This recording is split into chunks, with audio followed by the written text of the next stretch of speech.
Good morning, my friends. How y'all doing? I'm Habbage. Hope you're doing well. We are back, and let's get going slowly here. What? What? Slowly, Habbage? That doesn't sound like you. Well, that's right, but we're starting a couple minutes before the 9:30 scheduled time.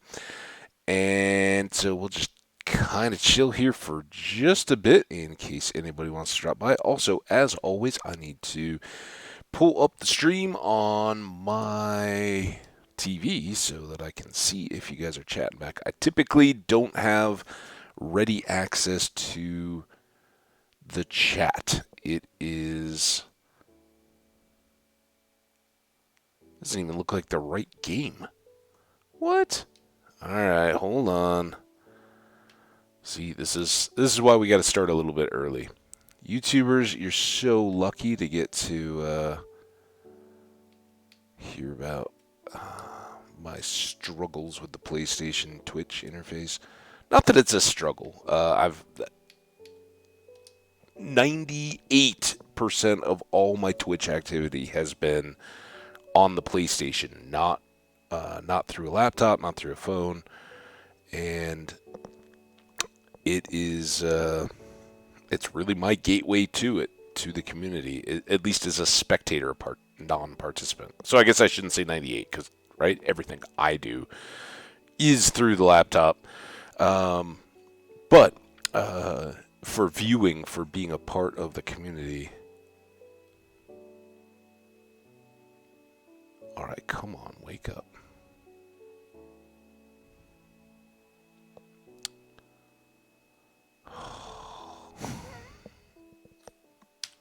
This is what you get for starting early, guys. I'm just telling you now.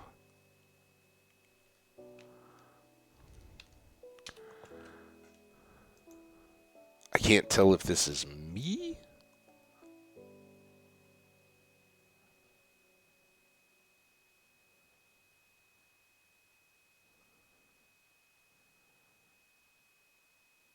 The system, what the heck?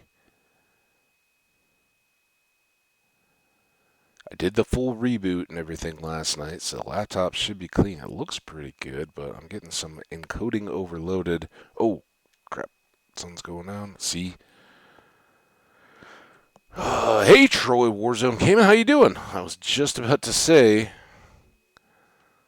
look at me. I'm worried about my system health and about to let it become night here without paying attention. But see, I caught it. We're all fine. We don't have to put our own bed into a Habbage pen like our cows. Not gonna happen. Well, hello, White 3N. How you doing? Welcome. Troy, I'm doing awesome, man. A heck of a day.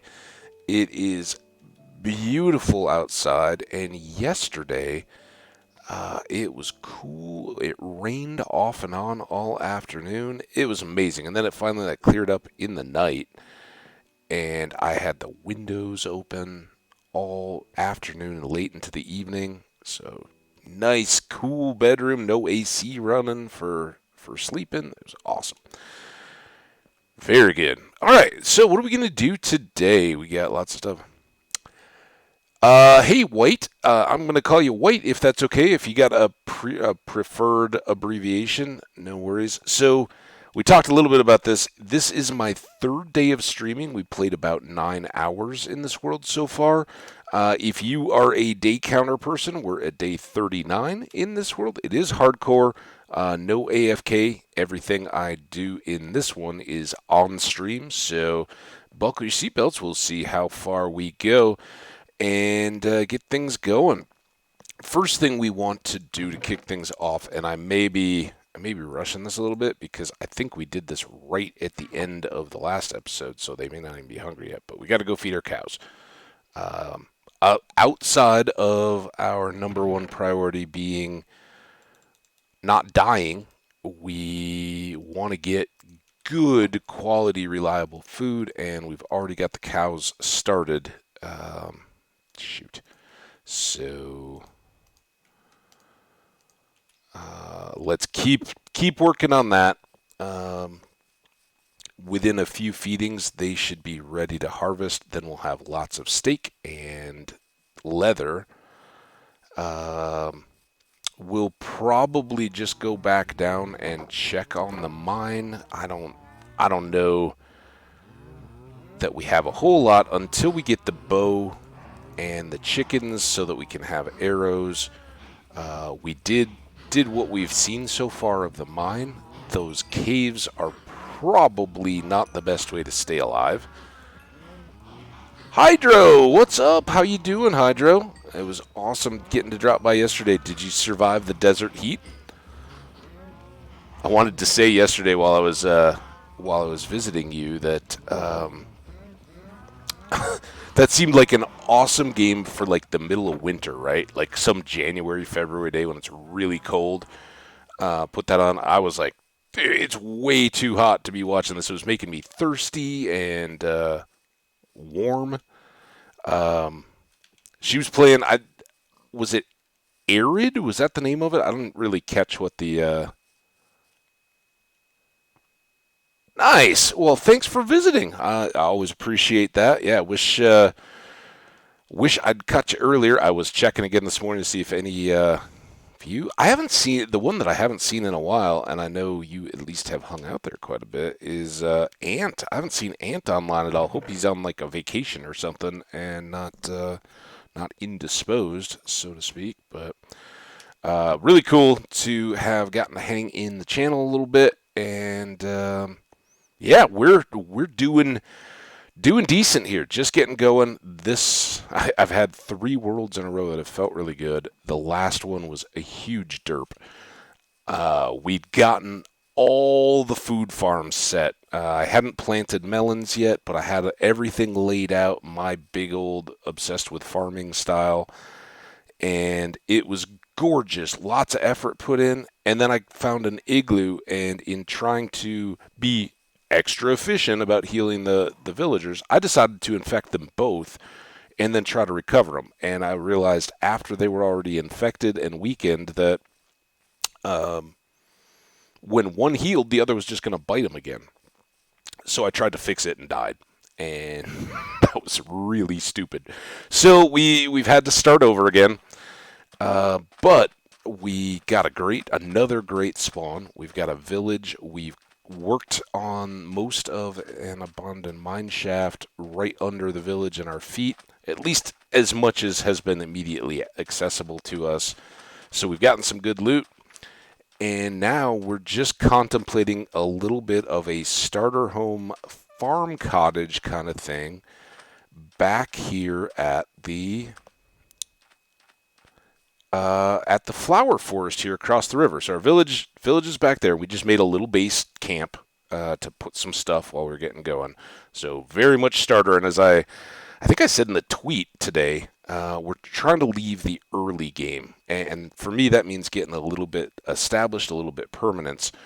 But I think I'd like to make some kind of a starter house over in the flower forest, and maybe we'll bring our farms back here so we could hit them on the way to and from the village, right? That would be kind of cool, I think. So we could even, to avoid a lot of terraforming, we could put the length of the fields this way and take whatever we need to trim off these hills to fill in out into the water. Yeah, I think that could work, and that way we could just, we've got our house, we've got all our stuff going on in the flowers. We hit the farms on the way to the village, sell all our produce to the villagers, and go. So there we go. White 3N, if you do seem like a nice guy, I wonder why you don't have views. Well, we do have views. We got awesome friends here, Troy and Hydro, both weeks and weeks and weeks. Most of the summer, I've gotten to know Hydro for, I don't know, a few months now. She's got an awesome channel. Troy doesn't do any streaming, but he's been hanging out, and lots of that. I'm not looking to to be huge. I don't feel like it's a competition with other people as to here's here's a channel with so many views and here's one without.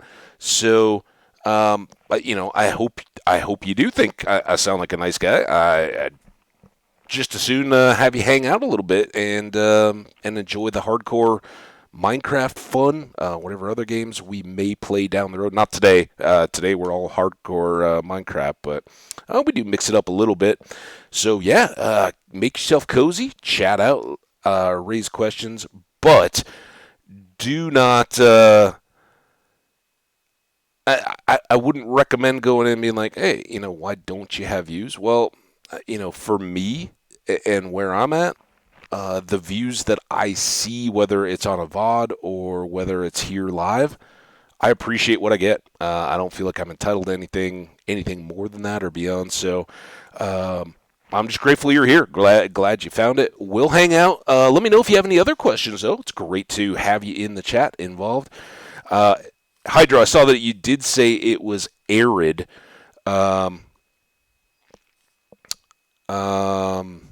So I'm glad I remembered that correctly, and I assume that's for Ant. Yeah, I get it, right? It's summertime. People are doing other stuff, and if the beginning of a summer, often if you've been doing something through the year, the work, school, fall through spring type cycle, then when you get to a summer vacation, you just want to be outside. You just want to be hanging out with RL friends, that kind of stuff. So I hope he's doing well. But it's a great little community. I know you are a little more connected to than I am in terms of the various content creators and all that. So hey, welcome everybody. All right, so we scouted. That's part of what we want to look at, but priority number 2 here today, we've got a few chickens running around in our free-range animals, and I want to set up our chickens next to our cows so that we can start being an archer, a mighty, mighty archer. And when we do go down into that big, dark, wet, lava-filled, everything else cave, we can keep some of the mobs at a distance. Biggest concern there, I think, are witches. A couple times we've heard them. We haven't had to deal with an encounter, but you get those debuffs from the witches, and they will be pretty bad. As we found out one time, we were busy dealing with a witch, and then a creeper snuck up on us, and that didn't go well. Kiss some other world goodbye. The next longer term, once we get kind of our little, or in the process of getting our little farm hut established, getting our crops in a little bit more. Currently, we're just letting the farmers do their thing here in the village. We'll also start work on a darkroom spawner, probably out in that water, because that one's pretty contained. And we kind of know what's out there. I think that'll be the sea or ocean or whatever, where we put a darkroom spawner up in the sky and able to really enchant the way we want to. Now, what we haven't done yet, I don't even think we've seen a diamond, and that's something we've got to rectify. But we haven't really been in a position to find them. We haven't been deep enough. We've been doing so well in the higher levels of the abandoned mine that it would have, and frankly, we didn't really have the gear to go down into Deep Slate yet. But now you can see, yesterday we got like 2 stacks of iron, considering all the stuff that we had already.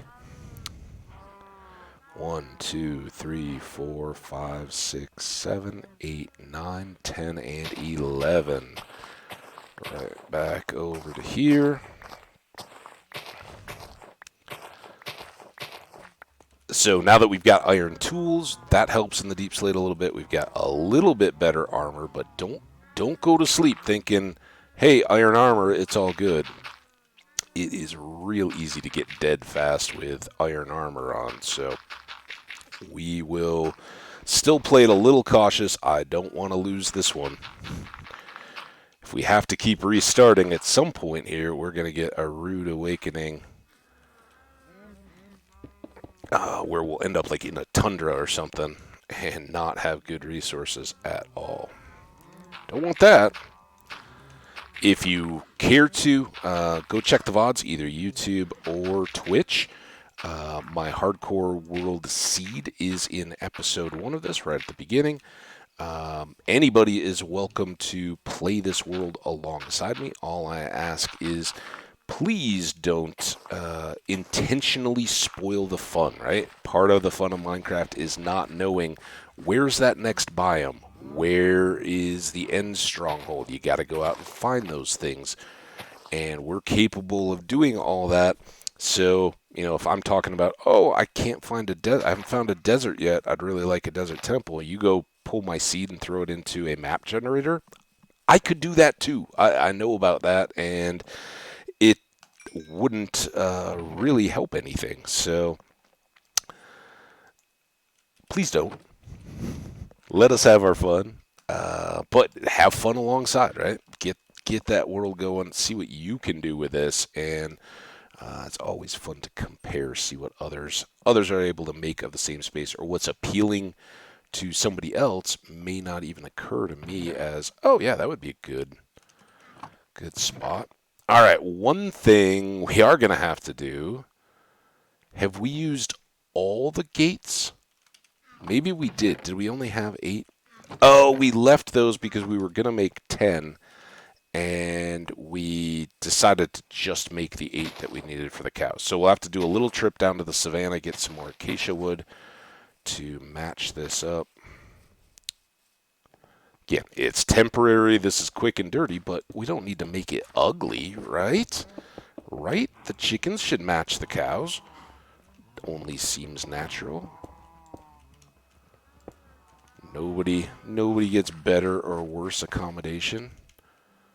All right, let's...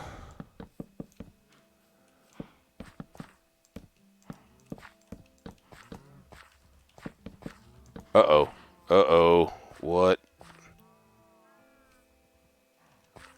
Just missed. Missing is fine, as long as we didn't get off on the entire setup.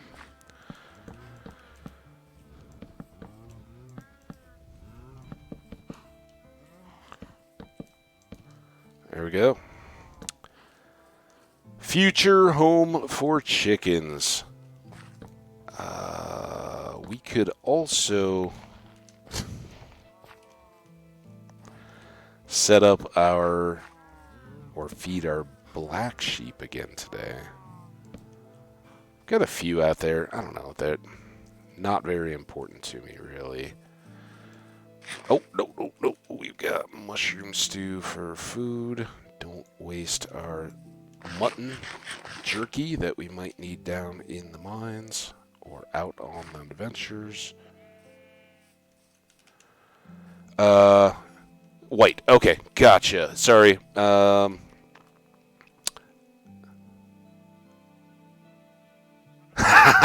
I gotcha, Hydro. That's awesome. Yeah, no, I just get sucked into it all. Hey, that's how it goes, right? We tend to associate with people that are important to the people that are important to us. So, very cool.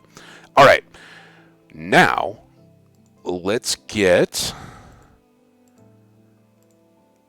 Is there anything else that we want to do while we're... I may keep these. I may use those as like surveying stakes. Maybe. We'll see. We'll see if there's a spot that really hits us as we're going past.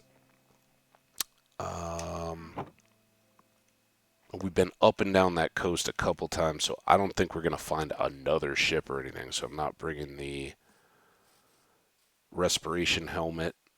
I don't expect that we're doing any diving. If we were to find something that we've just completely overlooked, we'll just mark it and then come back.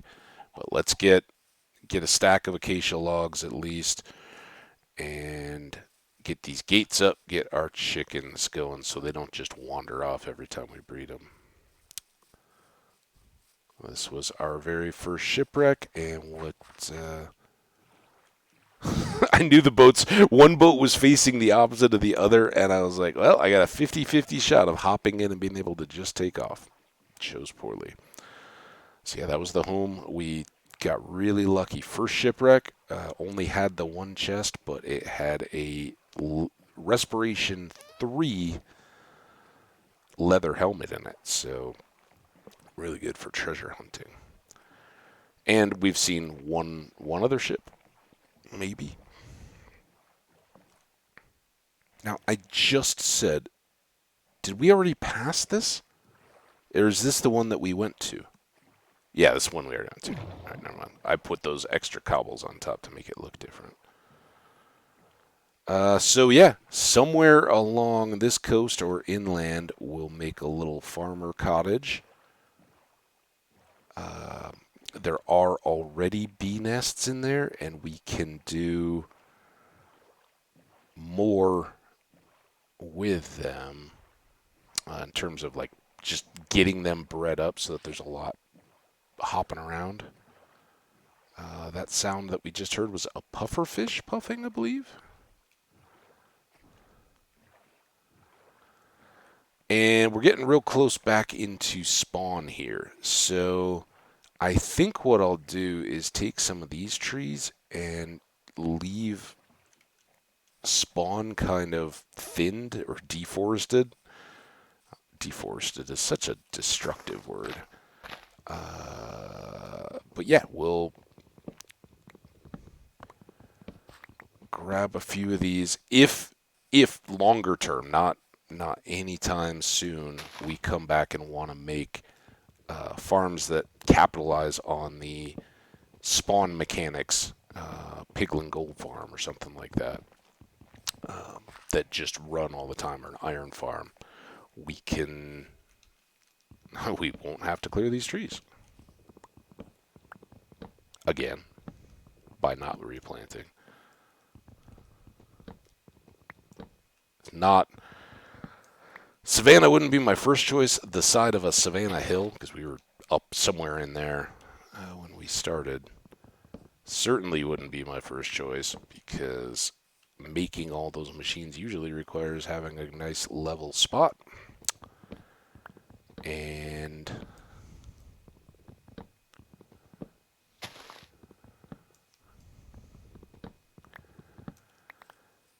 it would take some work. Not to mention there's all these little flooded out holes everywhere. I think we'll leave the oak trees. I've got access to lots of those in the woods back behind the village, so stay on focus, stay on task here today, right? We're here for the acacia.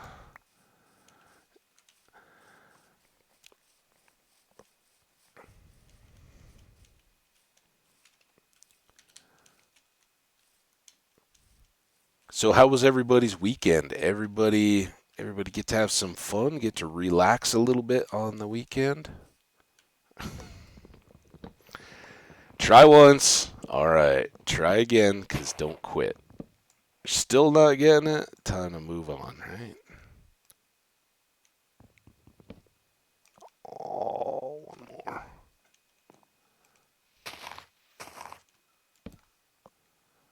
Get a crow outside? Con?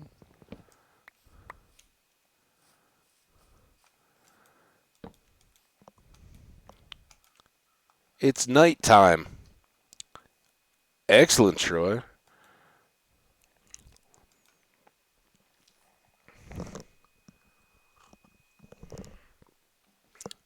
Once we get settled in a little bit, I will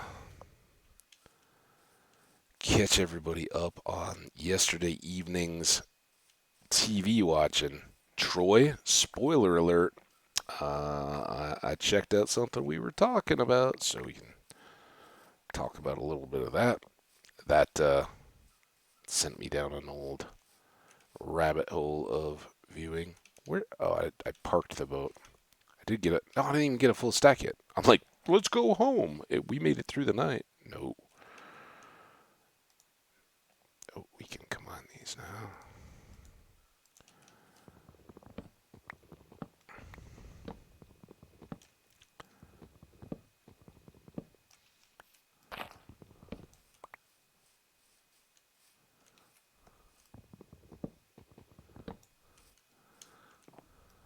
I was had a little start this morning. Um, I've said many times I had an awesome time with all of my family this summer. Earlier, we got together from scattered around and hung out in the Black Hills of South Dakota.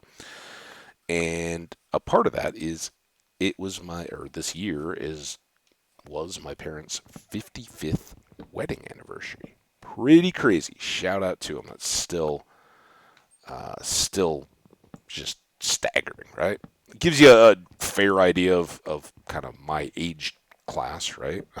I'm not I'm not 20. They didn't wait 35 years to have kids, but you know, I'm not elderly or anything like that either. Just kind of right nestled in the middle. It's very nice. But they're older, right? You don't get to be married for 55 years if you haven't been alive for more. And um, my sister and I are both adults. She's got kids of her own, um, and they live fairly close to each other now. So that's awesome. And I talked to my folks over the weekend. I talked to them, a couple times a week at least. Kind of a little less just after the vacation. When you've spent a bunch of time, you kind of all the stories are told, right? So everything's kind of calmed down and relaxed a little bit.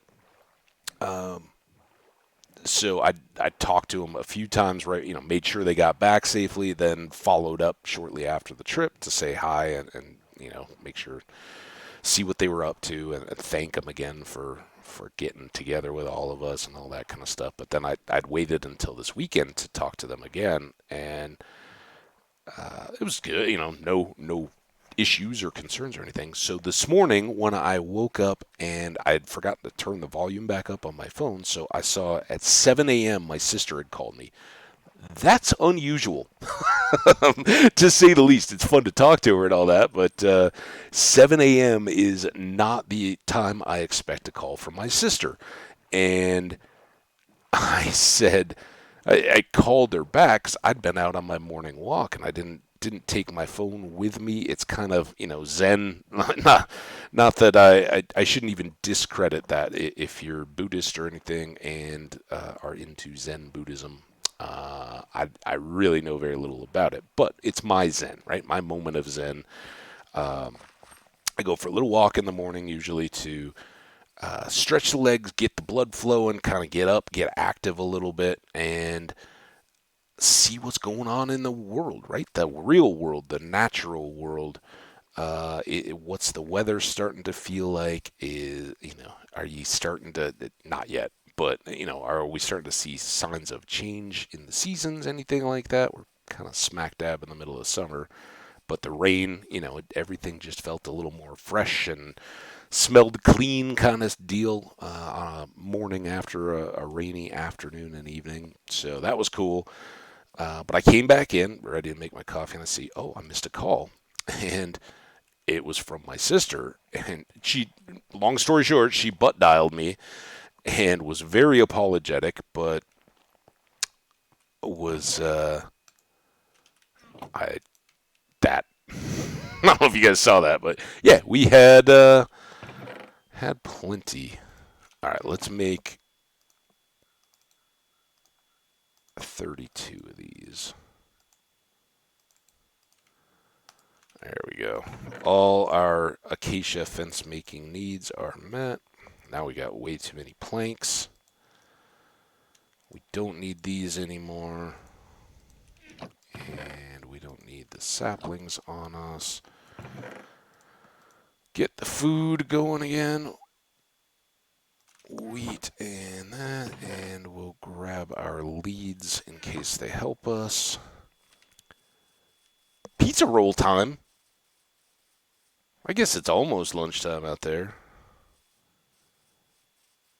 Nice. Little weekday pizza roll lunch or late morning snack. We'll see when Troy gets back to let us know about his pizza rolls, if they were tasty or not. I'm guessing they were. Who doesn't love a pizza roll? All right, chickens. Got a few up this way. Try to remember not to eat. Oh, I shouldn't have gotten my hand on that yet. All right. 1, 2, 3. All of you guys come with me. Let's not have to break out the leads just yet.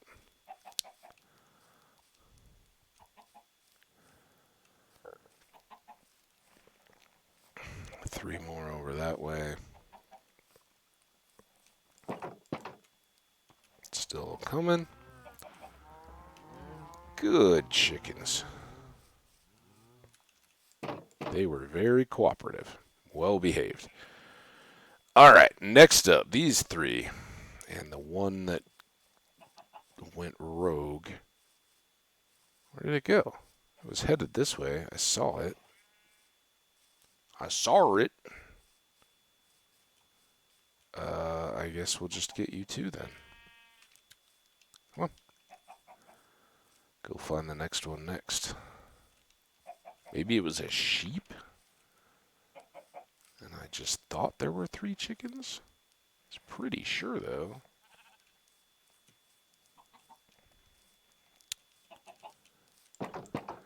Alright, everybody in.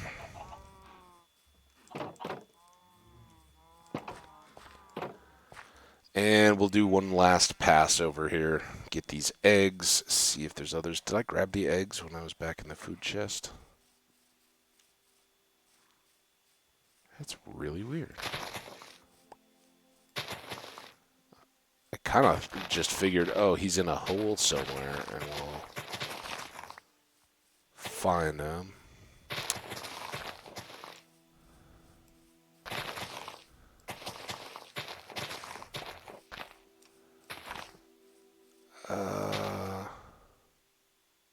Sheeps.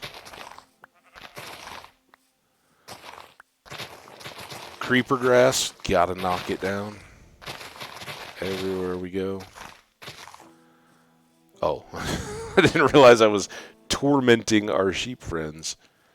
I don't know that we've cleared that. We probably have, just entering from a different area. Gotten quite a few of these little caves, but you never know when we're gonna turn a corner and find the next little pocket. Any more chickens? It'd be really nice if we got one more just to help even out the flock, but I guess we'll have two pairs and an oddball. Sorry, picked last for kickball, buddy. We all know how it feels for something or other in our lives. All right, let's go get all the eggs, and we'll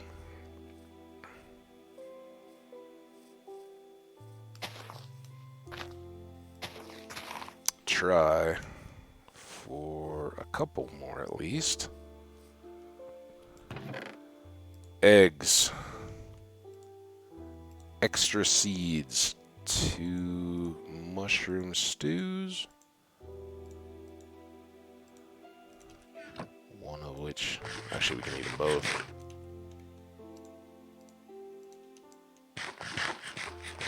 Alright, that should fill us up for a bit.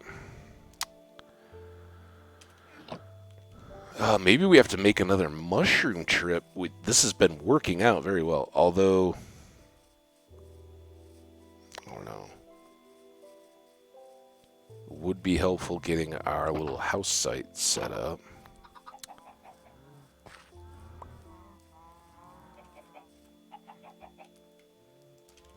Come on. 1, 2. Hey, that's awesome. All we could ask for, really. And when those all grow up, we've got an even batch again. Oops. I didn't really mean to get the flour.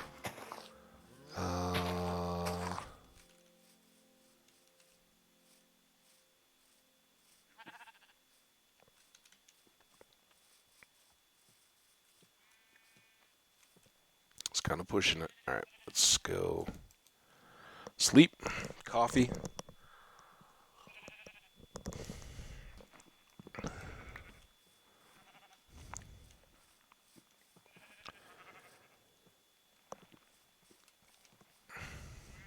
Go, buddy. Come here.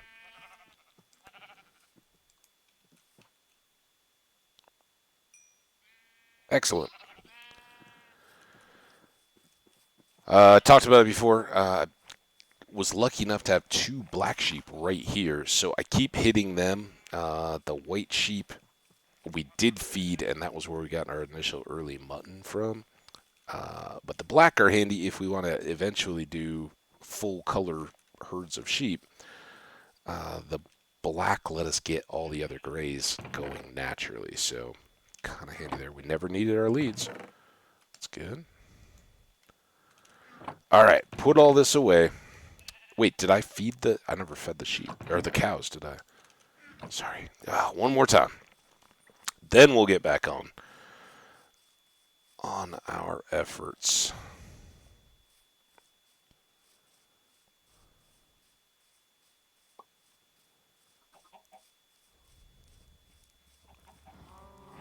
Yeah, because I came over here in the evening, and it was going to be late. All right. Little cows aren't grown up, but these guys... Yeah, they're hungry again. So we can have another batch of babies while these are adolescents. They don't actually have a different growth stage, but we know. We know. These are the big brothers and sister cows.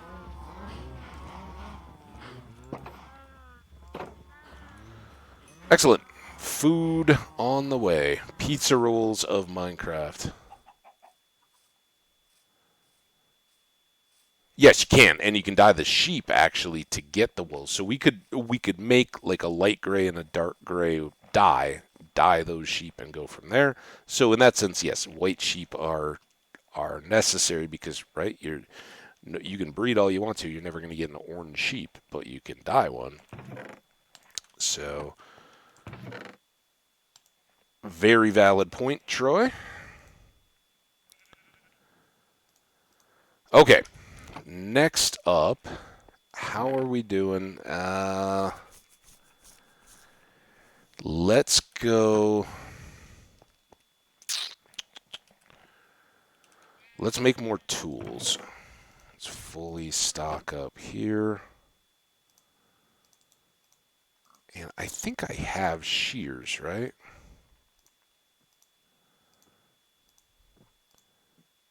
I'll probably need the axe first.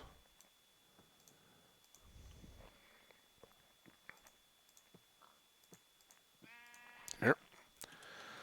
Alright, you guys go.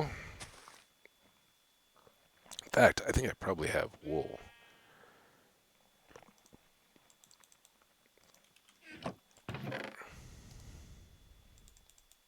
And I hate to waste all my orchids, but let's see how many dye we get out of these. Just one. Make a light blue bed. How often do we have a light blue bed? Pretty uncommon. So I'm going to take this and let's take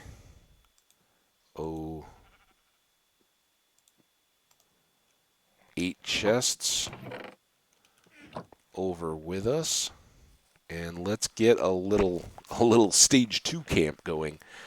What I'd like to do, I think before we really get into laying out the farms themselves, we're going to want to frame that waterfront so that we have our dimensions, we know the space that we're going to be working in, all that good stuff. To do that would use way more than what we even currently have of cobblestone, if we even use that. But I think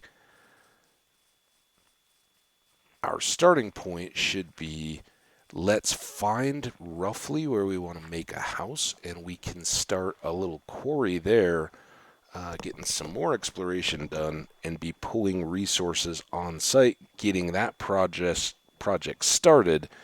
Then we can ferry over our materials and go from there. I really am not excited about using cobblestone, though. We did it the last time just out of speed, wanting speed and necessity. I don't think we have to do that.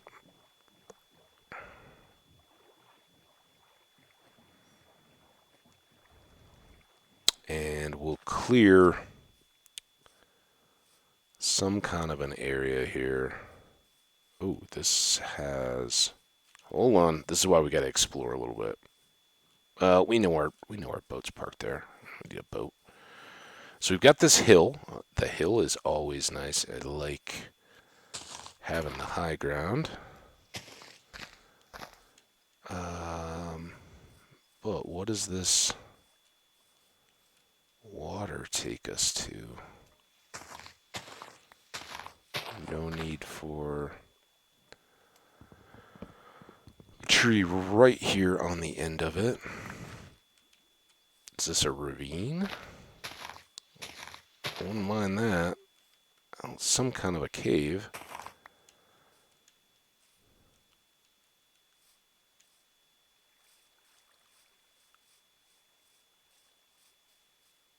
All this kind of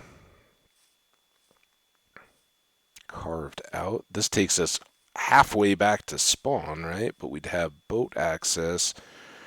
I don't know. I don't really, this isn't, I got to remind myself, this isn't really a base, right? This is a farmhouse, but doesn't mean it doesn't have to look nice or can't look nice. So what about on top of this hill? The water would get us in. We could, put in a little boat garage underneath, build a little cabin up above, and then be digging down below for more materials and resources and that kind of stuff. Sound good? Oh, what's this? Before we... Ooh. Ooh. Don't like the water, but... Oh, I think we can cheat back. I do have a couple bees right here. Yeah, let's make a little kind of small footprint, maybe a kind of crazy angled cottage and stuff with a smaller ground floor and then some rooms and stuff sticking off the top. And then we'll kind of work downward as well to get more cobble and all that. So let's clear this little spot.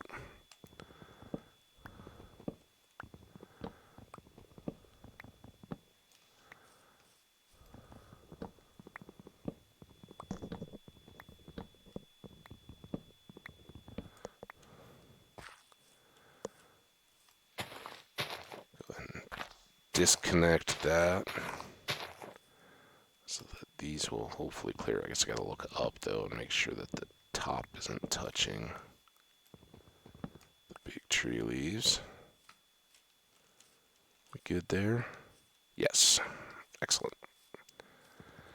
We will keep some trees down along the shoreline down low.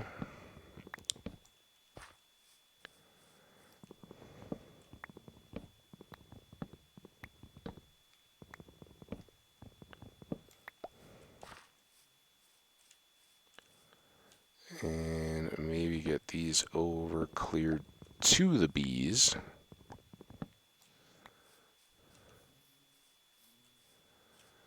Now, this one was low.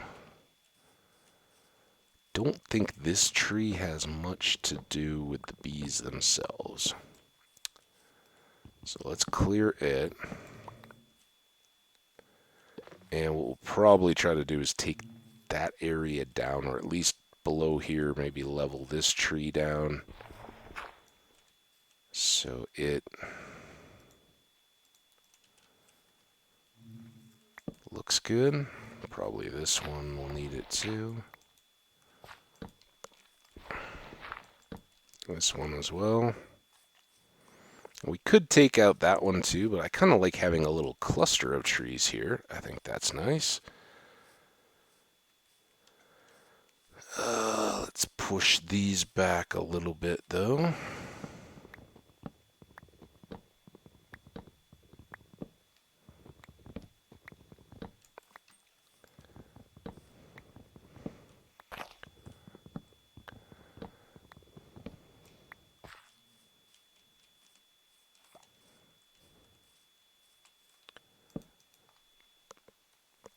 Way early.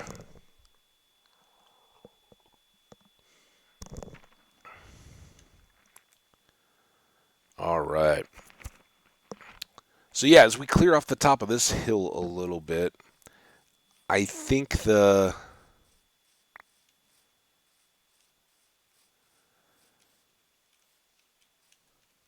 think maybe that one can even stay. Again, I don't want this to. The main size considerations here are: do we have enough room to come in and go out, and have a staircase that will access, like a sleeping area, and maybe then a cellar that has like a ladder that then goes down into a expanded underground quarry, whatever we need to.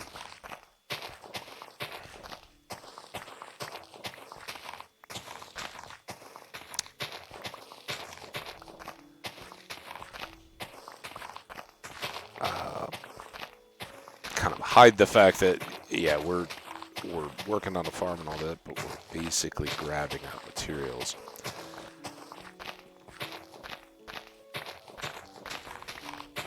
And in terms of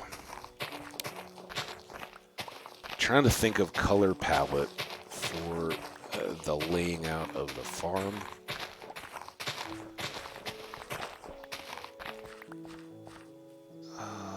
I really would like deep slate, but that slows us a bit, doesn't it?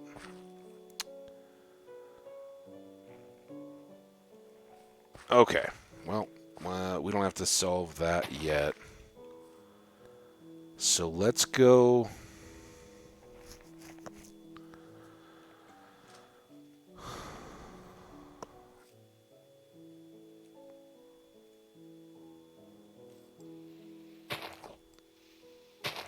There and there.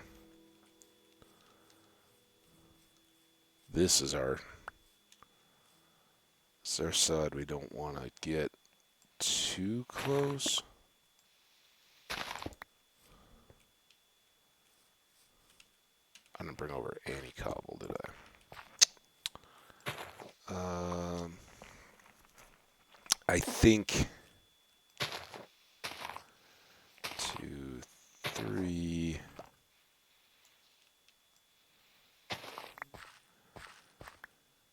Maybe there. I can't there. 1, 2, 3, 4. There.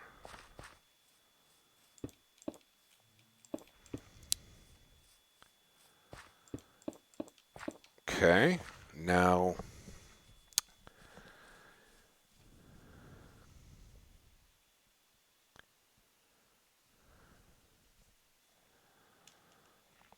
I think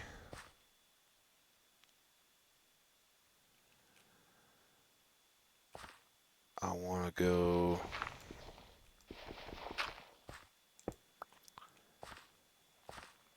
back.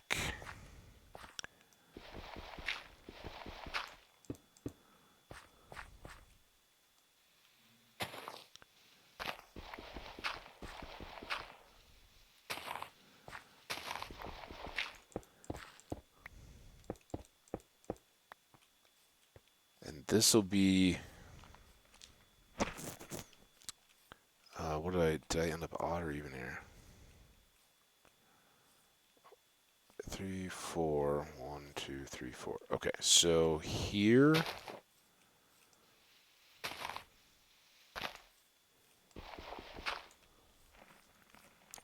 To actually.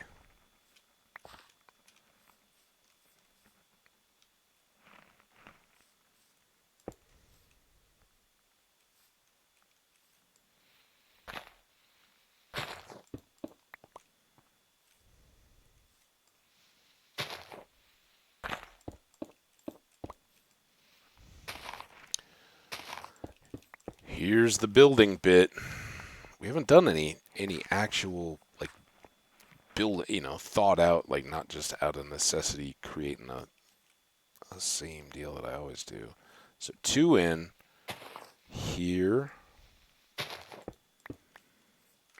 and then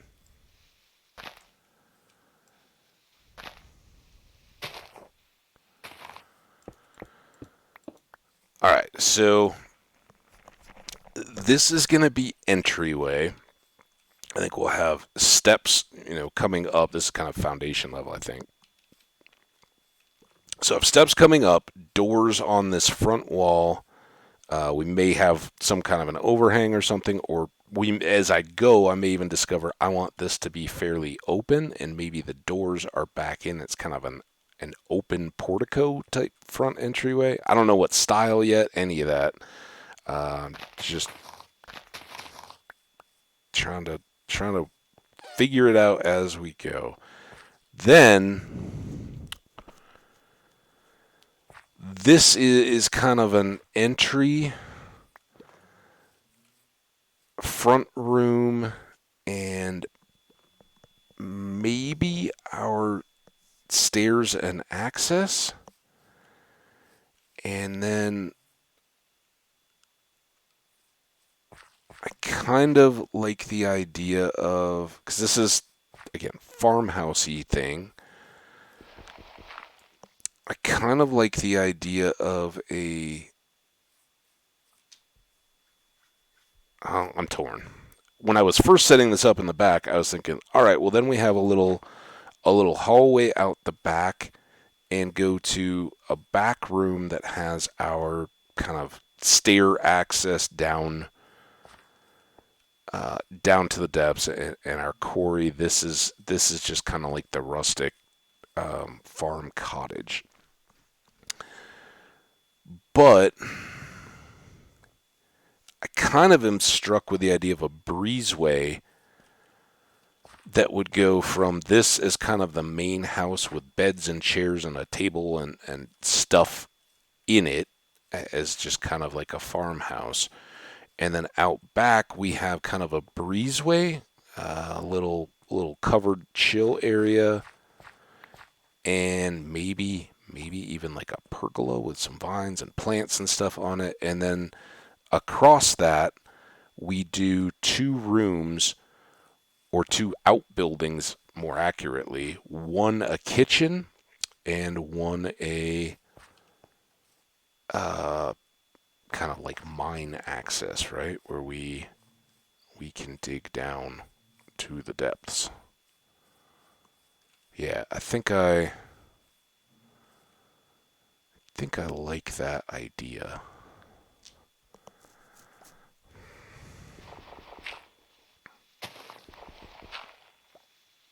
So let's go 4 here.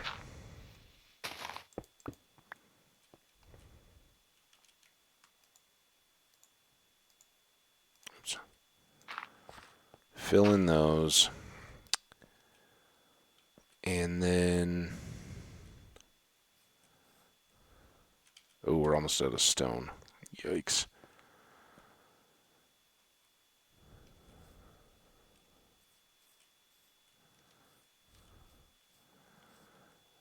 One, 2, 3, 4, 5.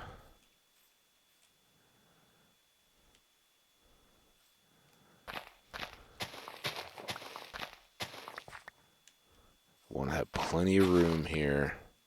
I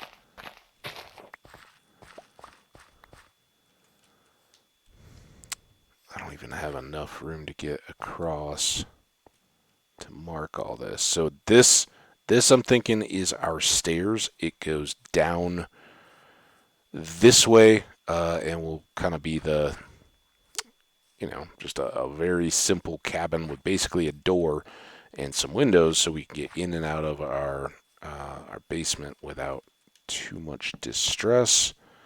And then on this side, which is more surrounded, gives me more worries about water, this side will be our kitchen. And that, again, can be fairly small. I missed there. That was not intentional. 1, 2, 3, 4, 5. So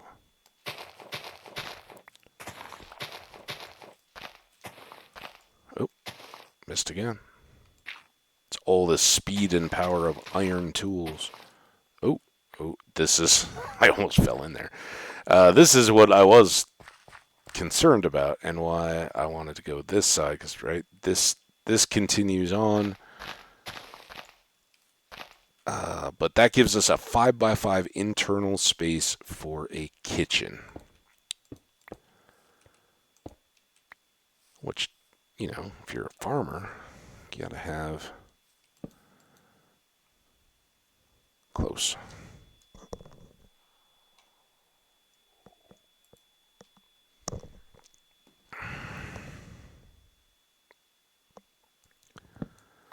And then we can, we can have, because this is flowery, we can have landscape and all that. Speaking of which, we got, oh, don't all go inside right now, right when I come over here. Are you kidding? Hi. I need one of your friends to come outside.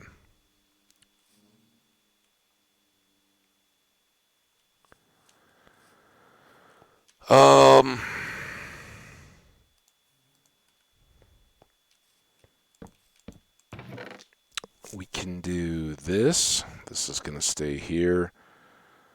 These may as well stay. All that might as well stay.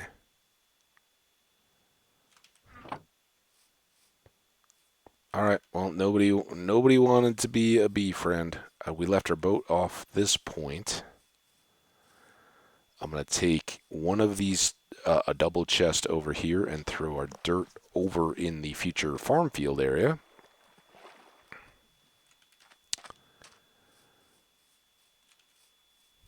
And zoop, zoop, zoop. Can go here.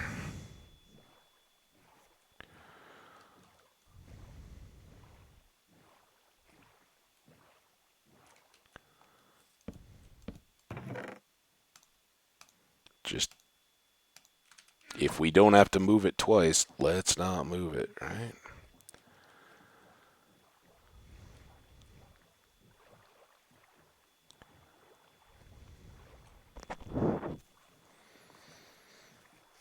All right, back home, we'll grab most of our stone. I'm not looking to not have anything on hand back here.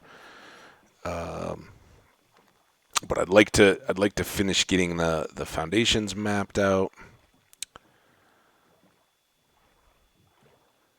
And what I'd really, really like to do is figure out some way to use the cypress swamp or mahogany swamp, whatever they're calling it. Mangrove, maybe, with our farm hut. Maybe some either log with that as kind of a wattle and daub type construction, or stone on the corners and stuff. I don't know. Well, maybe logs and then that in between as the kind of fill, and then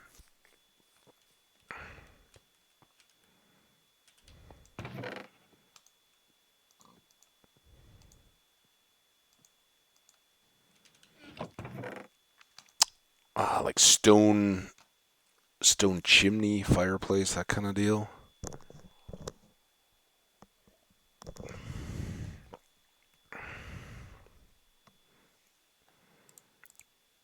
Oops. First things first, let's go do this again. I still kind of want those chests. There, I should have just put these chests in the chest. I don't know, I didn't think of that.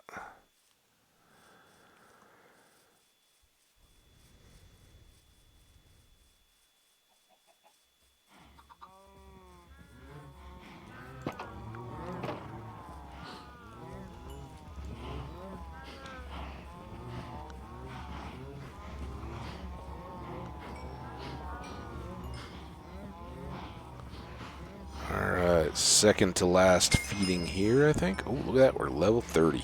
Just from doing a whole lot of nothing to start things off in this one. Oh, oh, oh. I have a few seeds. Got enough, I think. We don't have that many chickens.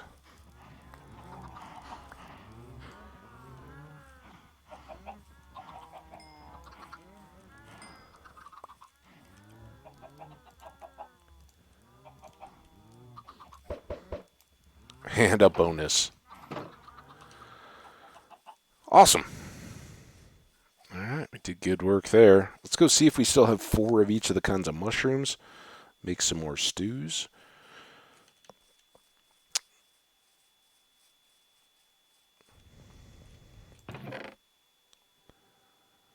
Yes.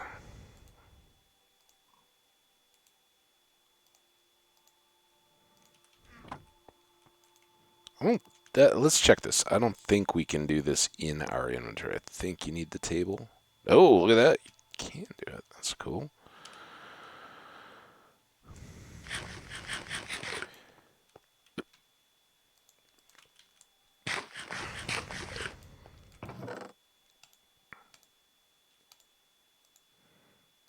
In there. In there. There. All right. Cobblestone. Let's take all but 4. We really don't have much dirt to speak of, so I don't think I'm going to take that. Everything is under consideration for what we might build with. Color palettes and schemes and all that. As I say that, I'm thinking more about the fields and that same pattern and the paths and all that we talked about in the last one.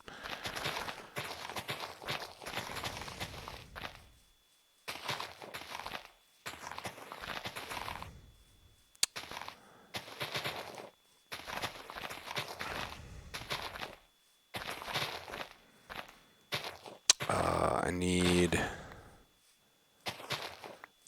the distance on our field at this time is going to be 80, I think. I think I want to go for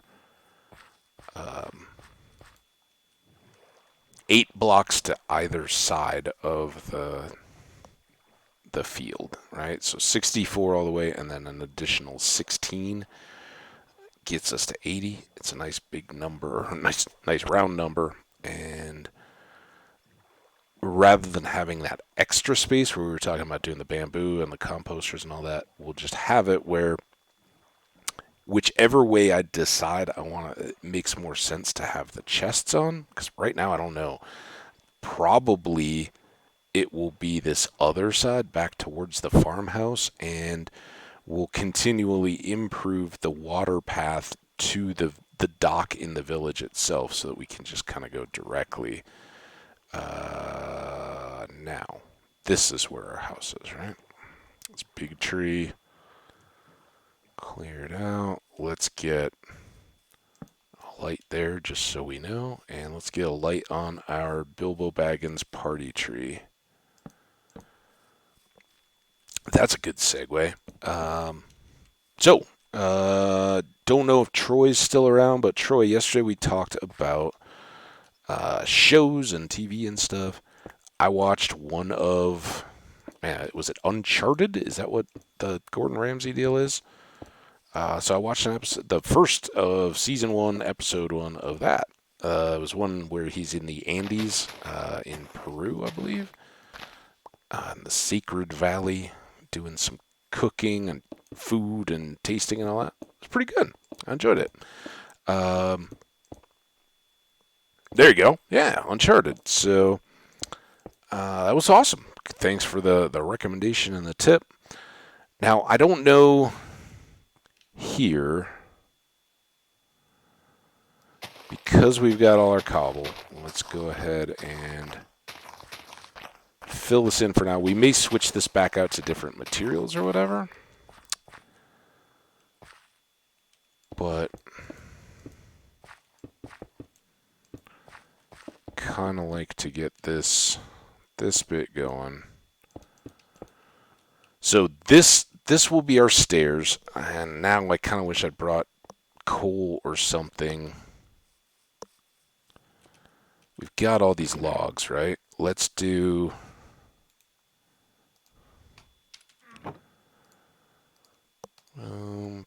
boom. This is kind of the weird bit, is while we're working on stuff, we don't really have a place to work. Of course, we're one short to have just nice stacks at the end. Get a furnace. This seems dumb to be...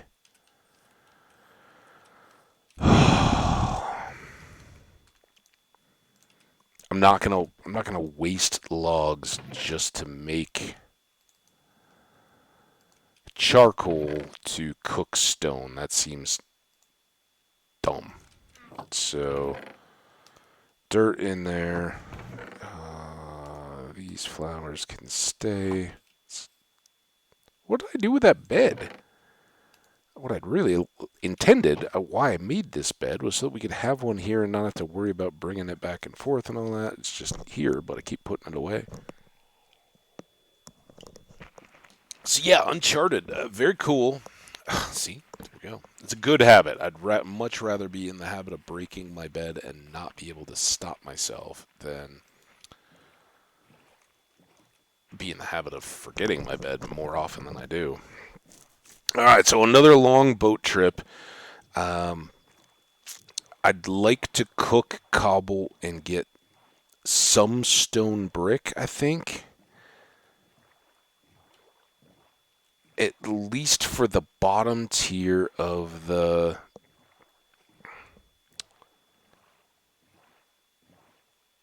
hut that can cover our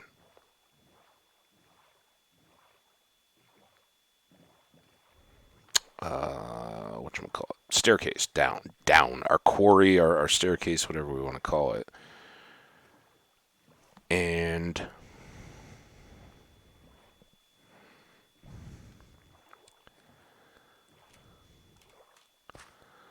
this bit, just, it's convenient in the big term, but pretty tedious as we're getting started. So this may be our switchover point. We may go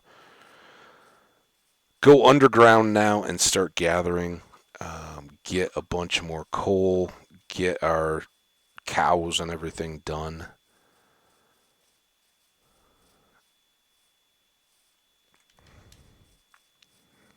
So that we'll have the materials to then switch over and get something set up and working over there. That goes away. This is going to get flip-flopped. Top off our torches.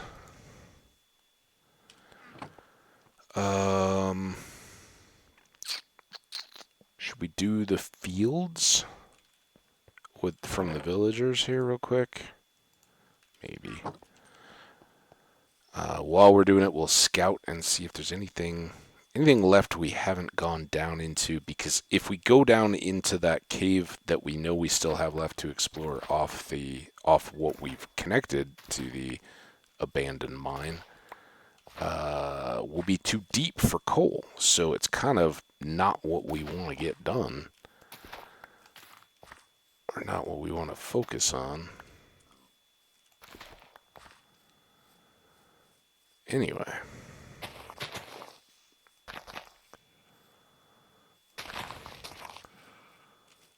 Oh, still seems well over here. That's good. Why is there... You're not helping, dude. What are you doing in there, man? The monsters aren't going to come to you. Go on. Can you even fit out there, or do I have to break a door? Go on. Can I push you? All right. Wow. That's actually kind of a bad thing, right? Because he'll count as and oh, whoa! Hey, dude, I didn't do that. That's all between you guys. I didn't know he'd just go aggro on the Enderman. Wow, crazy. I've never seen that before. And the fact that the Endermen are neutral, right? They won't go out of their way to attack you unless you look. So either the Golem looked him in the eye, or he just views him as a possible threat and decides, you know what? My terms. You're done. Who knows? Either way, we got a little 17 more wheat and a bunch of seeds and a few more potatoes. So good stuff. All right, what we're looking for, though, is really a hole to jump in and try to pull some coal out of. I have no idea, man. Doubt it. Well, I mean, it depends on the charger type, right? I'm guessing. So the question in the chat is, can a normal phone charger charge a Chromebook? My guess is no, right? Because as Apple has shown us, hey, you can make a bunch of money if every time you change a phone, you also force people to buy new chargers. So they don't want a standard universal charger, even though it'd be better for all of us consumers. They make them proprietary and different. Then in the electrical geek stuff that I'm not super familiar with. My dad was an electrical engineer. I certainly am familiar with it, and I can wire a switch or something like that if I have to. But they're going to measure the what? Oh man, I can't. The wave amp. It's not amplitude though in electricity, is it? There's the current, and we got from our golem taking down the Enderman. We got a block of a grass block. It's awesome. What I was hoping for though was this to be a hole. I don't know what. Oh, there is this something? I hear the zombies.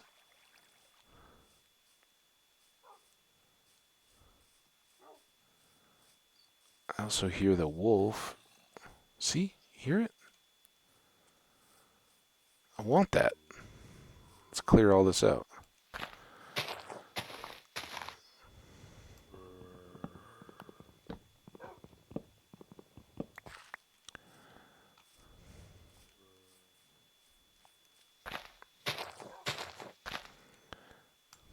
Almost. Oh, no. Laptops and Chromebooks need a lot. The wattage. Thank you, Hydro.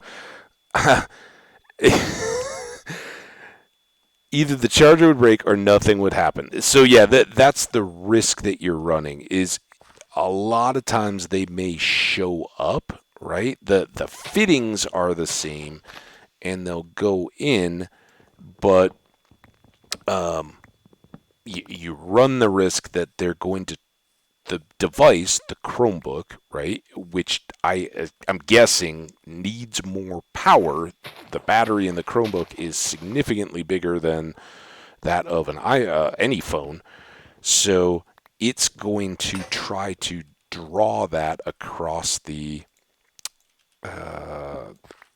charger, right? And it doesn't have the resistors and stuff to handle that. So what you end up with eventually is something that's running hot.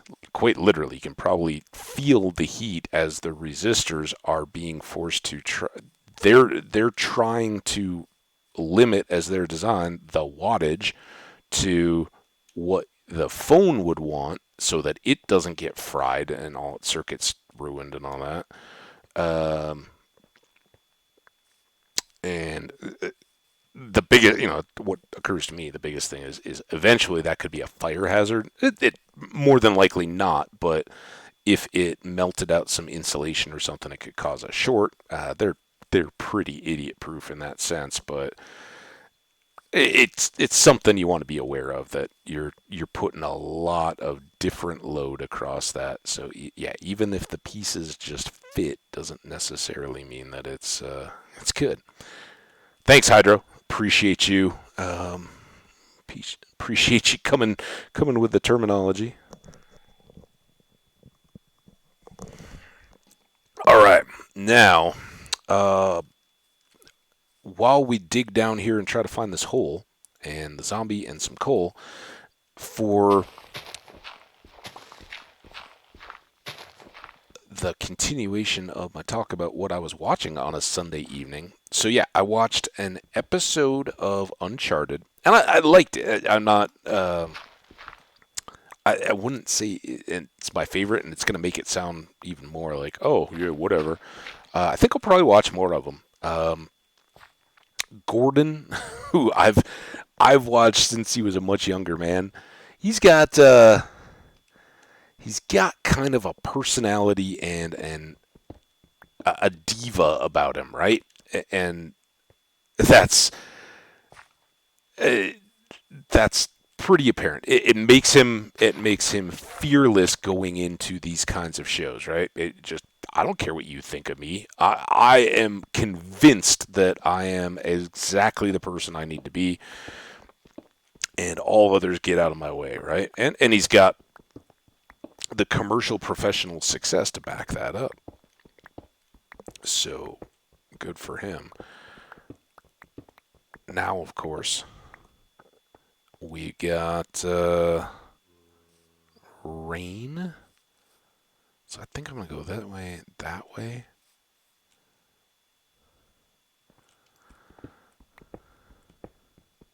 Just try to keep hunting for this guy, and whatever pocket of stuff he's in. And if we get some coal on the way, awesome. So little diva, and I don't know. I part of that first episode. So the whole premise is, for folks who don't know, it's kind of Gordon Ramsay travels the world, and in each one he has a little cooking competition with a local up and coming chef, right? And so he goes and spends X amount of time a week or a few or whatever, however much time he he cares to, sampling the local food, meeting some various local people, seeing the traditions that they have around food. And very cool, particularly in that sense. One of the things that I struggled with, though, and I understand some of it, he was expounding on, and everything was about how the high altitude of the Andes made the flavors come out of all this food. And I live in, really, not as high as that, but you can get up to 10,000 feet, which is kind of the height of that valley, and that's high. That's Leadville, Colorado, which is the highest quote unquote city in the United States, right? I think the highest city in the world of a given population, whatever that is in Ecuador. It's not Quito, I don't think, but there is a city in Ecuador that's way, way up there. None of that matters. But I do live at altitude. We have to cook differently. If you're, I don't do a lot of baking because of that. But even if you're cooking something like noodles or rice or something, you have to use a little more water. You have to cook it a little bit longer, mostly because the boiling point goes down. So at sea level, boiling, as most of us know, I think, Fahrenheit is 212 degrees. Here, it's lower than that. So your water is not as hot, and while water is going to boil away more quickly, the food itself doesn't care. So you need to give it longer at a lower temperature to cook. It's why I really, well, one of the reasons I think any elevation I would be using crock pots and stuff like that to cook. I think stewing and slow braising of stuff in a crock pot slow cooker environment is awesome. for containing flavors and tenderness and all that. If you got meat or just potatoes or anything like that, slowly breaking down whether it's fibers or proteins or whatever. Really good. Anyway, they were talking about how the flavors at the altitude makes all the flavors so much better and it's so incredible. And I'm like, I kind of think that's BS, right? And then the talk was he went to like a mountain jungle to get fruit, and he's like, this is the most flavorful exotic fruits in the world. And the woman that ran that farm, I think, did a little better job of explaining it. She said, we've got a microclimate here where there's less atmosphere to block the sun, so the plants get lots of sun energy every day, and they got lots of moisture but low humidity, so there was less like rot and things like that. The plants had to be less resistant. So okay, yeah, that makes a lot of sense. And here in Colorado, on the west side, there's a place called Palisade which grows peaches, and it's just getting into peach season now, which is a special time of year here in Colorado. And that certainly is a micro habitat area that works out really well for growing fruit. I don't know where did this guy end up going? I'd much rather be in a cave than cutting a staircase. There's not that many places he can be hiding, though.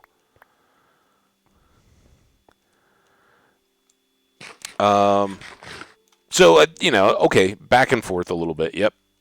It may not be the altitude itself, but I get why some things would do really well in that environment. But some of it just kind of seems like hype, right? Like, oh yeah, here we are. This is so amazing, and we had to travel all this way to get here. Well, you wanted to be able to climb around on the edge of a cliff and talk about how the amazing views and all that were. So I don't know. But then later they went and talked to a potato farmer, and he said some stuff that totally didn't make sense to me. He said he was growing like multicolored variants of potatoes, and I think at this point we've all kind of seen those now. Like the little, if you go to the grocery store, they have like super expensive, and I never get them, but they have little bags of roaster potatoes that they call them like fingerlings, which have different colors, right? They'll have like a purple potato or a blue potato or a really red potato to mix in with yellowy white potatoes, and it makes for a more impressive plate, right? If you roast up some potatoes to have all this color, right? Potatoes go from being kind of bland and all right, there's your starch, to wow, that looks amazing. And big secret, color doesn't taste, right? You don't taste colors.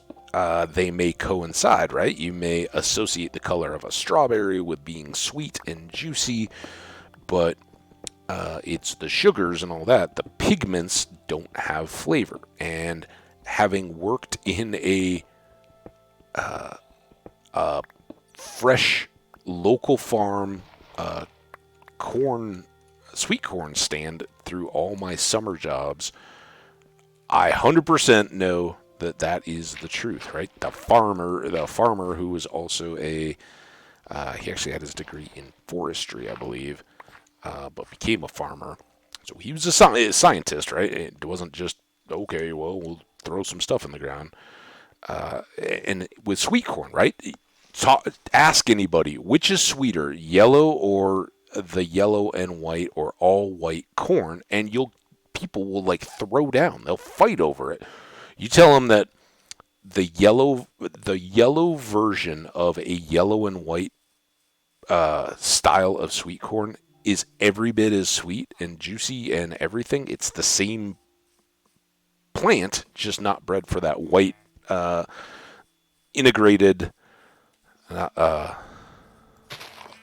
variegated pattern. And they'll be like, absolutely not. The yellow and white is sweeter, or the all white, or whatever. It's absolutely sweeter. And you can go have fights with young and old people. They will argue until they're blue in the face about what is or isn't. So this guy, they're all talking about, and for Gordon Ramsay, who I know knows as much, is like the fact that he's like, oh, you can taste the purple, how much better these purple potatoes are than the regular ones. And it's like, well, the breed may be more flavorful or whatever, but that's a different set of traits. So that kind of got me a little bit. But the weirdest out of all this, I know I've been just babbling here as we've been trying to get Cole. The oddest thing of all, the farmer guy, the guy who crossbreeds and actually makes these variety of potatoes, and mad props to him. He seemed like a really solid guest and person to have on.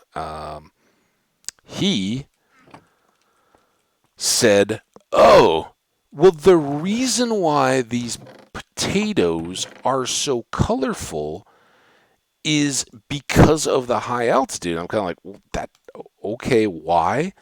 And then he said, the reason that they're dark purple is because they need more thing to protect them from the harsh sun in the mountains. And I'm like, we're talking about potatoes here, right? Like a root tuber vegetable that is fully underground until it's dead and you pull it out of the ground to eat it.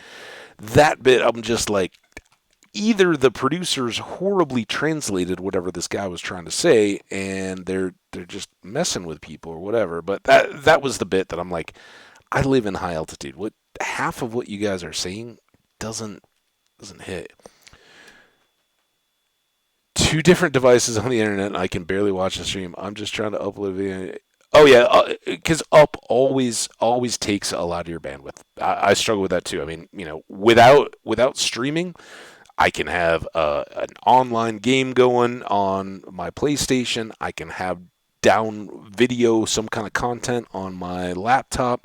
I can have another machine connected to the internet, processing through the video that I did earlier. All that stuff can be going on, no problem. As soon as you start trying to upload stuff, you shoot through. Well, I generally agree with this. Some colors will affect the flavor, though, through either chemical or textural taste. Some colors require chemicals that will change flavors. Others get their color through tiny differences in their structure, so some can change its taste.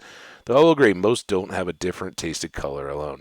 Yeah, you're probably 100% right, Hydro. There is definitely some room there, and particularly that's kind of what I was talking about, right? Is that as I think all of us in science class can go back to having heard about Mendel with his peas, right? And the traits that he kind of became this pioneer of. There are traits that then led to genes and everything else. Potato. I assume you're saying potato college, not potato collage, but colorful potatoes in a collage? That could be cool. Because potatoes are delicious, Troy. That's why.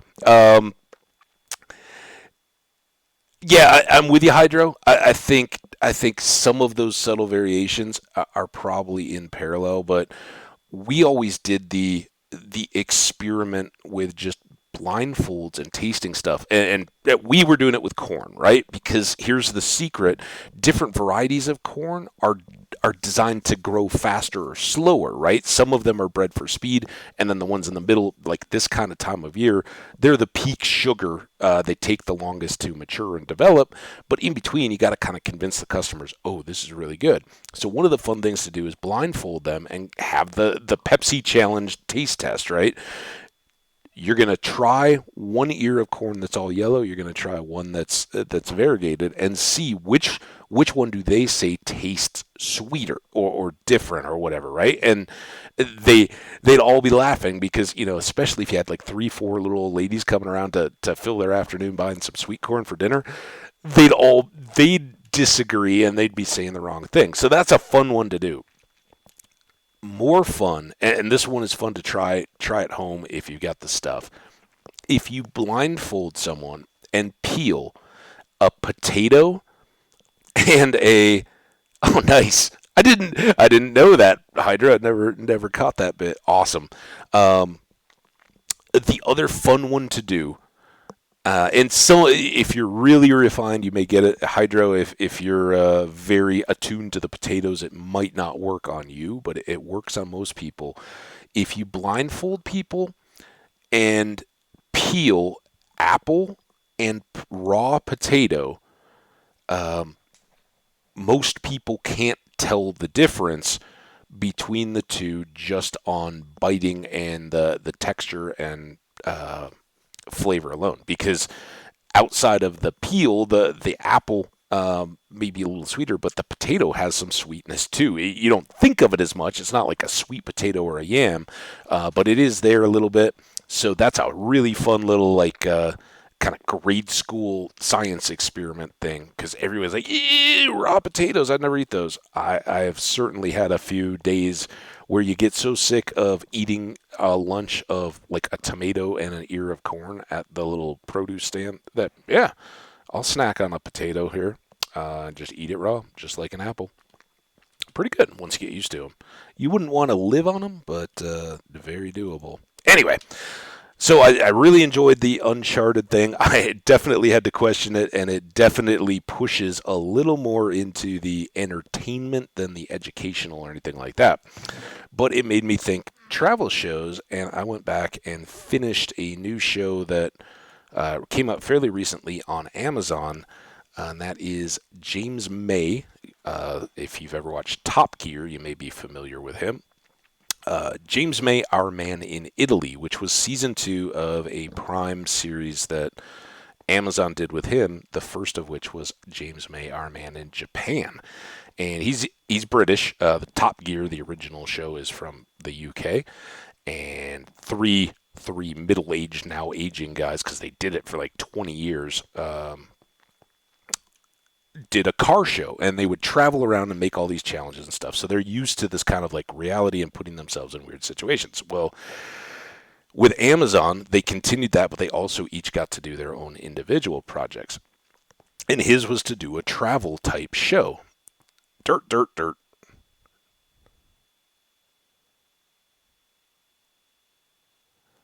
See, I that's where I'm not a farmer, Hydro. The dirt part, I don't know. I certainly know, like, right, the Midwest is the breadbasket of the year because it is so dark, dense, good at water retention, but it does drain, so it stays moist, but not flooding out the roots of crops, and it's deep, right? All those roots can go super deep. You don't have to fertilize. You don't have to add fillers to a real clay soil to break it up. You don't have to add other stuff to a real sandy soil to try to keep the moisture around long enough for your plants to not dry out when it does get hot out. But as far as like acidity, which pH or nitrogen contents and stuff like that, how that impacts, that's where it gets beyond me. I just don't have the experience there. But it seems like you know a fair thing, and that's pretty cool. Um, and are we not all just dirt anyway? I guess we got to go down into the fields. What? I don't know. I want to find a cave. A new cave. I want a new cave. Let's go this way. I haven't really been this way beyond the immediate vicinity. Is a cave? Oh, oh, I think we've been in there. Yep. All right. Now that we get into these trees, I don't think we've really. If we come to the dark forest, we know we've gone pretty far, and then we'll grab some mushrooms and come back. But hopefully we find a cave well before then.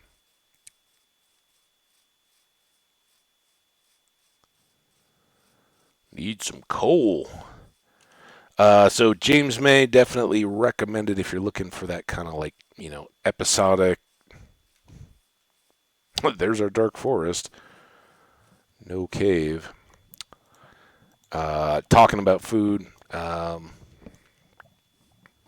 It's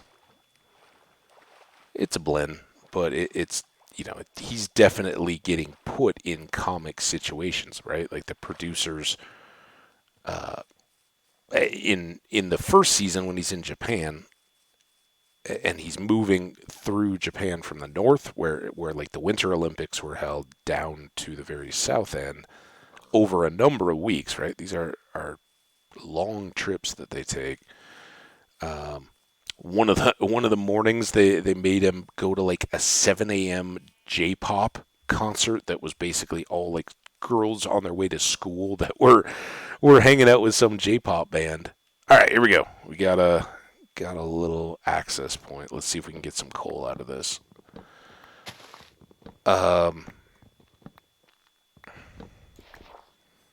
And then the band afterwards, right, all produced up, take him out, and they're like, "Well, you need to learn how to dress." And he's like, 50, in his 50s at that point, and they're like, giving him a makeover for crazy clothes and hairstyle and all that kind of stuff. So it's got a lot of that funny stuff, but he's also just traveling around and seeing the people, same kind of deal, sharing food traditions and.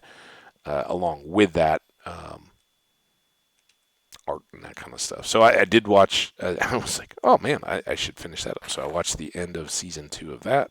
It's pretty good. I watched the end. I've finally gotten through the end of Alone, and I think that kind of led to my talking about heavier stuff yesterday, because so much of that show, as you get to the end, is watching people who have been isolated and alone with their thoughts. So they're thinking about heavy, dark stuff and all that. So I'm assuming that's part of why I was like, I need to get a message out to people that maybe hurting. It's okay. Keep pushing, right? But it was good to see who finished up that season. The problem is, I only had access to one season. Netflix produced or released one. No, History Channel released one to Netflix to help promote the fact that they have a new season coming out on their own channel, and it worked.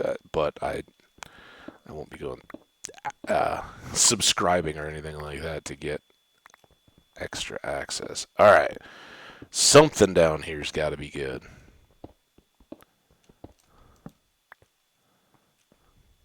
Just go in all directions.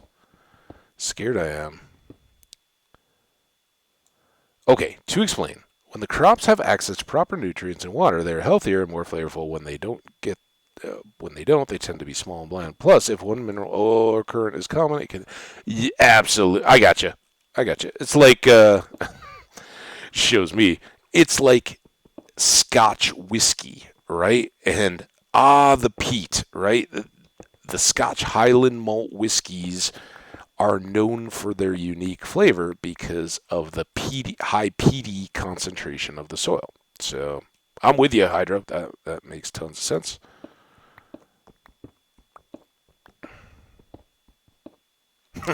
Short and skinny of it. Absolutely. Yeah. See, that's why you guys are an awesome chat. Sharing insights and takes. Let me hear a monster. I don't want to go, like, my instinct here is, all right, well, we haven't found anything yet, so let's go deeper. But I don't want to end up so deep that we're out of coal range, right? But why would they put a hole down here if it didn't go anywhere? Except for me to fall in. Lose my world. So yeah, James May The Our Man series is good. He's also got a cooking show. James May Can Cook, which is pretty funny, right? Because he's kind of got my take of like, oh, if I have a can of tuna and some leftover, like a packet of ramen noodles and some other random stuff you might find in your fridge, what can I make out of it? And just kind of a little bit of the mad scientist in the kitchen. So his cooking show is good. I don't think it had any other seasons though. It was not intended. Wasn't intended to be cooking so much as comic and cashing in on his personality.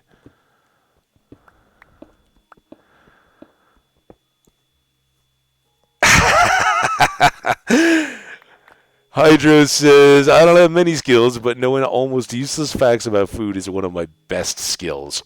Uh, it's a good skill to have, right? I Everybody loves to talk about food. We all got to eat. And we all have favorites. We all have least favorites. For instance, Hyder, did you know that Troy here absolutely hates beans? Unless unless you coax him with like a green bean, he is adamantly opposed. If you talk pizza rolls, though, all of a sudden things get a little more interested. And we're all like that, right? We have heritage foods from our families, so it's a great way to get to know people better than you might otherwise would as you're out going through life making friends and all that kind of stuff. Excuse me. In my experience, one of those things, right? Because whether you're school is a little tougher, right? Because so many people just go and you're eating the same stuff as everybody else. So what do you think about food? It isn't making me sick, but it kind of sucks because it's a cafeteria, right? Once you get into the working world, though, and especially if you're sitting around the office, like when I had an office job, I would go to, well, when I had a lunch break, right? When I was there, finally, some coal. Maybe this will connect to a cave as well, because the cave would speed this up quite a bit.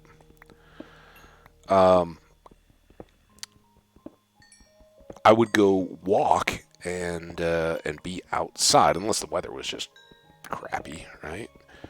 I would go outside and be out during my lunch break, and then I would eat at my desk. And most people do that, right? It's just too easy, right? You're sitting at a computer, you go throw something in the microwave real quick, or in my case, like a salad or something, or bun water for a bowl of soup or something.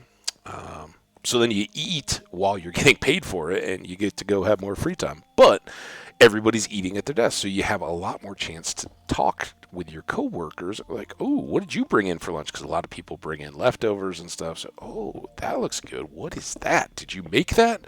Was there something? And all of a sudden, your coworkers, who are just the other people around you, you start to have a little bit of shared insight. So especially if you're in a new job or just getting to know people, that's a great way. The one thing I would say that fits into that, though, if you find yourselves at any point in your life working in an office environment type thing like that, where you do have the option to do food, try to be conscious of the heavy flavors. Like, maybe not the extra garlic buttery noodles that you made for dinner the night before, because when you heat that up, everybody's gonna smell it, and if it's really pungent and your breath stinks, everybody's got to deal with you like that for the rest of the day. Fish, another one. Don't, a can of tuna, right? That's not that big a deal. But heating up some kind of a fish thing in a common kitchen, don't be that person.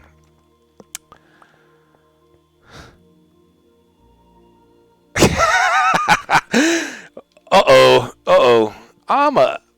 a fan of beans. Low fat, high fiber, lots of protein. They're a superfood. But I do agree they can be a bit much at times. But I'm a fan. I've been working. I'd made a huge. This is really how we got to it. A couple weeks ago, I made a before vacation, so most of it's been frozen. I made a big old crock pot of lentils and beans, and it's got jalapenos, it's got green chilies, it's super spicy and flavorful and tomatoey stuff. Kind of not quite a chili, not quite like a baked bean traditionally, but a good filler. And I'll freeze those up, spend a day letting it slow cook, and then it's easy to mix with veggies or rice or eggs in the morning if you want to, just to mix it up, and it fills your belly with stuff that's not just fatty and gross. Not gross. I mean, let's face it, all the worst foods taste the best, right? But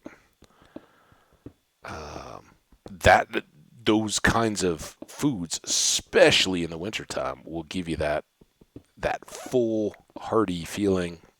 Takes care of you and keeps you warm and full all day.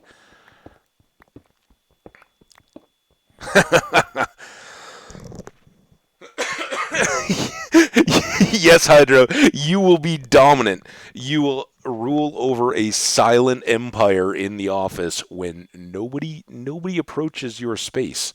I do love garlic too. So, fortunately, most of the time I'm cooking for myself. So when I have like scrambled eggs for breakfast and I throw a bunch of garlic in there just to kick it off, nobody has to deal with it. And then I do go brush my teeth after eating. Baked beans are the worst. If I wanted to eat baby vomit, then I'd eat baked beans. Wow. Don't hold back, Hydra. Let us know how you really feel about things. I'm okay with baked beans. They just gotta have a ton of bacon in them, and it's gotta be. It can't be like a can of baked beans. You gotta do the slow cook, simmer them all day, and like a just wedge of ham or bacon or something in the pot to let all the flavors go through. Not overly sweet, um, 'cause I'm not a big sweet guy, but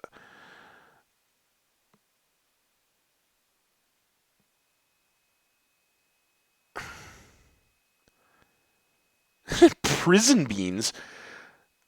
I'm guessing most of us, associate that there's probably not a massive difference between school lunch food and prison food. You're probably right there. I hear zombie. Um, but again, I've shared in, I don't know, past YouTubes or streams or something. I used to work, another of my high school type jobs was I worked in a movie theater. And this movie theater opened up decided that this is their brilliant plan. Hey, people like to come to movies and people like Taco Bell. So we'll open up a Taco Bell in the concession stand of the movie theater. Turns out people do like tacos, people do like movies. People don't want to eat tacos at movies. Go figure. It's not a deal. And I won't get too carried down this rat hole, but part of the reason why it was so inefficient was that the only people that bought anything were the employees that worked there, and we had to buy. We couldn't just have stuff, but we'd buy it and then make it, and so we'd make these like mad scientist concoctions of a bean burrito that was really like the most supremiest bean burrito supreme you'd ever seen. Just like three tortillas, and back at the day there wasn't a whole lot of like Chipotle or Qdoba or any of those big burrito places. We were doing that for whatever they were charging for a bean burrito. This is still. Shh, not you. This way. Give me a cave. At least we got coal. If not a cave, coal. Um,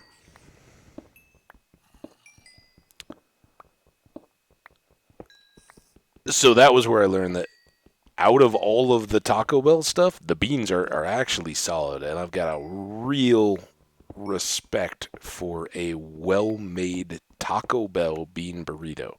I know you just go buy one, it's nasty, right? They got a weird texture. They're usually dry. They're kind of gross. But if you get extra onions and extra of the red sauce and it like gets stirred up with the cheese and hot enough to melt it in there, ooh, that's probably the best thing that Taco Bell even has. Um, but at that point, you start adding in sour cream and all kinds of other stuff. And I say all this, I don't think I've eaten at Taco Bell in, it's easily been a year. Um, and when I do now, I usually just get like some softer hard shell tacos, like one of the little party pack things, and I'll actually save a few of them and eat them over a little bit. I'm not a big fast food guy anymore. Kind of grew out of it. And once you, if you can pull yourself away from it, you go back and you're like, yeah, it is what I remember, but it's kind of gross. And I hate to say it. I never thought I'd be that person. And I'm not like, oh yeah, if you eat fast food, you're ready to you're gonna die.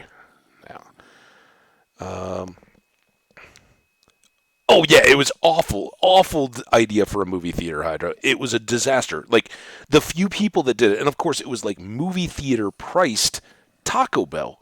And I don't know, I don't remember what the prices were, but they were certainly a lot less then than they were now. I think it was probably like they had some version of like 69.89 or 79.89.99, right? And like burritos and tacos and the basic items. They used to have a chili cheese burrito that fit in there that now most Taco Bells don't even have anymore.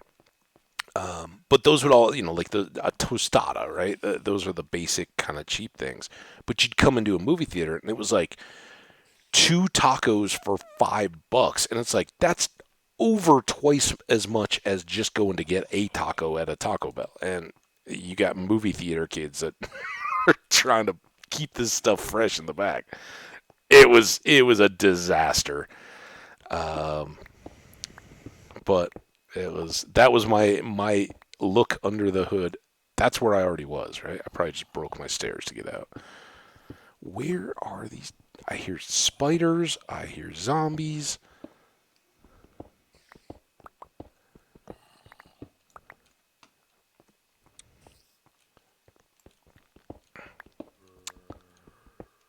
So yeah, I will defend the bean against you guys, but it's a base staple, right? There's nothing exceptional about it. Now a pea, on the other hand, pea is my favorite vegetable. I think there's so many awesome ways that peas can be prepared, enjoyed, served. They're the best. Fight me if you want. Best way to prepare a pea? Pea salad. I don't know if this is just a Midwest thing, but pea salad has like it starts with like a base kind of. That wasn't what I was trying to do. A base lettuce, like a head iceberg wedge, whatever lettuce. Get me into this cave. It's got to be around here. Um,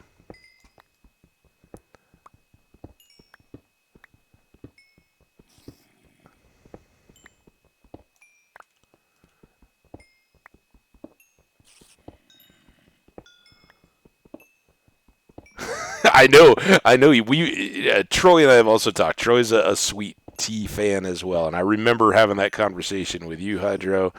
Um, I, of course, as you, I don't know if you recall whenever that was, but Troy certainly knows I'm an unsweetened iced tea kind of guy. There it is, finally. Now that we have to go back and get a new pick. Holy smokes. Let's use what we can here. Now, is this getting better or worse? This kind of seems like it's getting worse, doesn't it? Can do that.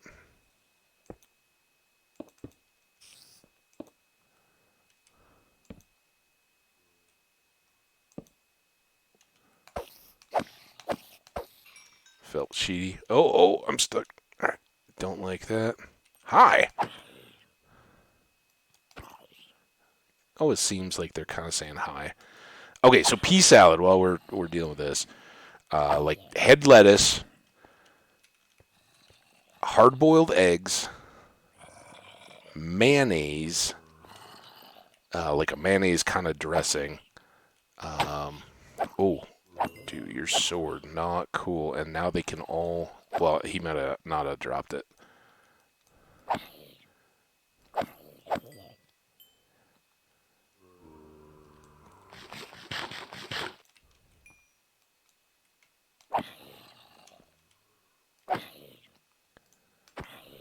This is kind of fun. And bacon, right? What do you say? Bacon, cheese, hard-boiled egg, regular old green lettuce, like crispy, kind of crunchy lettuce though, not like leafy lettuce.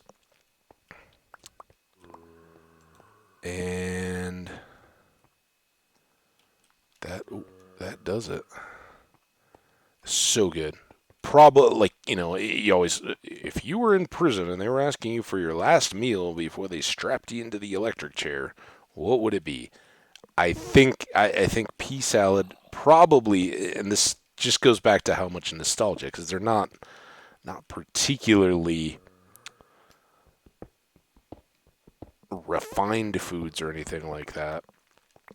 But of anything, I think I would probably have, if I could at that point, and I don't think she's made any of these things in a long time, I would have mom's meatloaf with pea salad, um,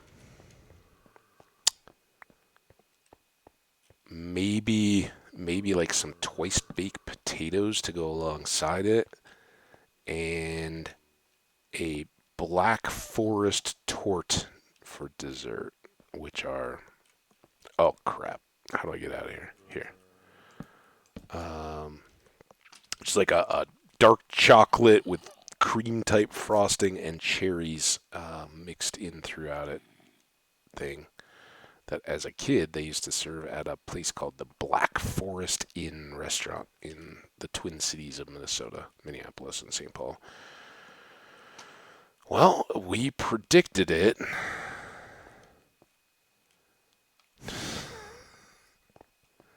I finally get to this cave. I need a new pick. And I'm going to be so lost getting out of here. Look at all this that I did.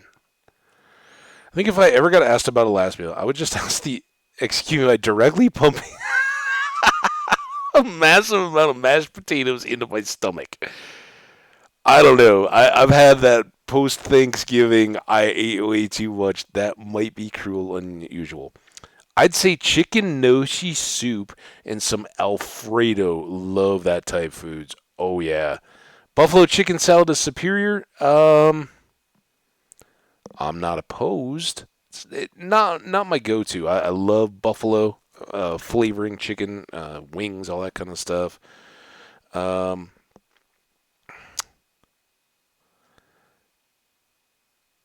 sorry, I'm just reading back through here to catch up with you guys. So I was gonna say with the peas, one of my very favorite like a chicken Alfredo. I never eat this anymore either. Once you get once you get older, you just can't indulge in the Alfredo like you used to. But absolutely top Italian sauce kind of thing, and like a fettuccine with some chicken, but then they put the little either ham or bacon and green peas in with it. Oh, that's a topper right there. Um, by the potato, I shall die by the potato. I try to go with the sweet yams and sweet potatoes and stuff now. Less pure starch, more fiber and protein. Um, I wonder if that would kill you if you'd slowly suffer with a massive hole in your chest with mashed potatoes everywhere. Well, if your stomach literally explodes due to mashed potato pressure, I think it's gonna be slow and agonizing. But yeah, you'll eventually succumb. Patat, patat, po, patat. Uh, I'm the one that always struggles between saying potato and pumpkin in the game here when I'm running my farms. Back and forth either way. Can we see the dark forest? Can we see? Yeah, there's the dark forest. So we want to go out this way. Let's try to cut a little path quickly. This is part of why I left. I could have used up the rest of this pick, but I want to be able to find my way back to this hole. So let's just clear the annoyingly tall birch tree.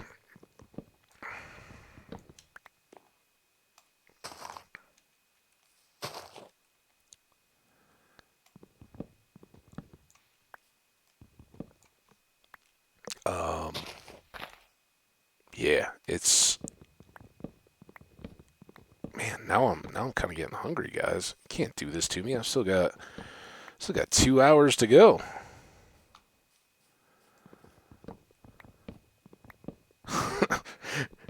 It's heating back up again today. It's not gonna be like another rainy, cool day, and I'm not tempted for a heavy pasta and Alfredo type thing. But man, that when you said that, that's got me thinking, man. Oh, can't wait for winter at least. Maybe have a little indulgent meal. Because that's a good one. That probably more so than potatoes.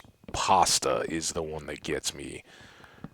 I could eat pasta endlessly like I was still a kid and still growing right at a few inches a year, up instead of out if I was so inclined. Because any of it, like a good mac and cheese, uh, lasagna is one of my top meals ever. Um, but just a good spaghetti bolognese, uh, Asian noodles, excellent. Really, really, I don't think there's many a noodle I could meet and not get along with well. Um, I don't know. That's a good topic. What's what is the best kind or dish of noodles? Any tradition, any style. If you had a go-to noodle, what would it be? Um, I gotta think about this one myself here for a little bit. Um, of the like Chinese quote unquote Asian delivery noodle stuff, I think lo mein would probably be my top. I just talked about the Alfredo chicken Alfredo with the peas and mushrooms and bacony hammy stuff. That would be heavily in consideration. A straight up lasagna, and I haven't had this in years. I don't go out of my way to try to get it, but a veal, if it was already there and presented to me, or more often for me, an eggplant parmesan with some noodles underneath in a bed, well prepared and not cold or starchy or anything. Oh. I want to say Alfredo's best, and I will. Buttery egg noodles. Oh yeah, I'm there with you. That go into like a pasta salad. Ooh, pasta salad, like a rotini, with some, like, I don't know about your guys' delis, but like one of those that's got some olive in it, like a pepperoni or some kind of a thin sliced sausage, a little bit of meat, maybe some tomatoes, maybe some onion. Ooh,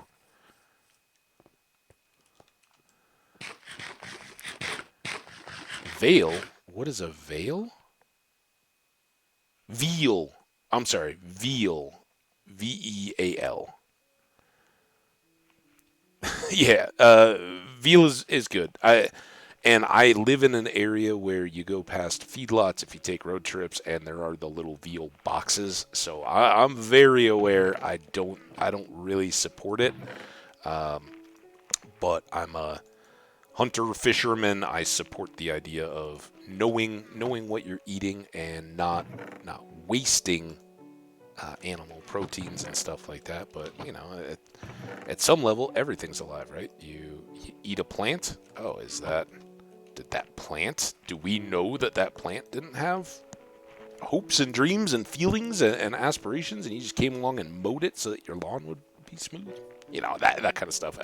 Very tongue in cheek, right? We fit into an ecosystem, and throughout human history, there are certainly things that would have eaten us just as much. And what tiger isn't sitting there talking with its tiger buddies out in the jungle and being like, "Oh, you know what I would have if I could have just one thing? Human baby. Oh, they're so tender, right? Like we're just a part of this world. There are things that would think we are just as tasty as we think they are. So usually not the same, right? Like you don't want to eat predator carnivores necessarily because you're then reprocessing the proteins. So omnivores will go ahead and eat anything. And opportunistic, if you get hungry enough, it's certainly better than starving. But generally speaking, animals that are getting their food from vegetable proteins or vegetable calories will then make more nutritious meat for the rest of us to eat. So that's fun. All right, we've got some coal. I think we should go back down before we completely forget where that hole is, and see if we can go grab out some others. It looks like a fairly decent cave system.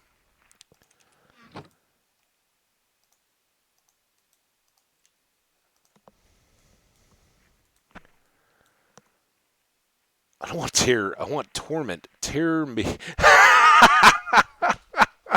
Tear made the meat too chewy.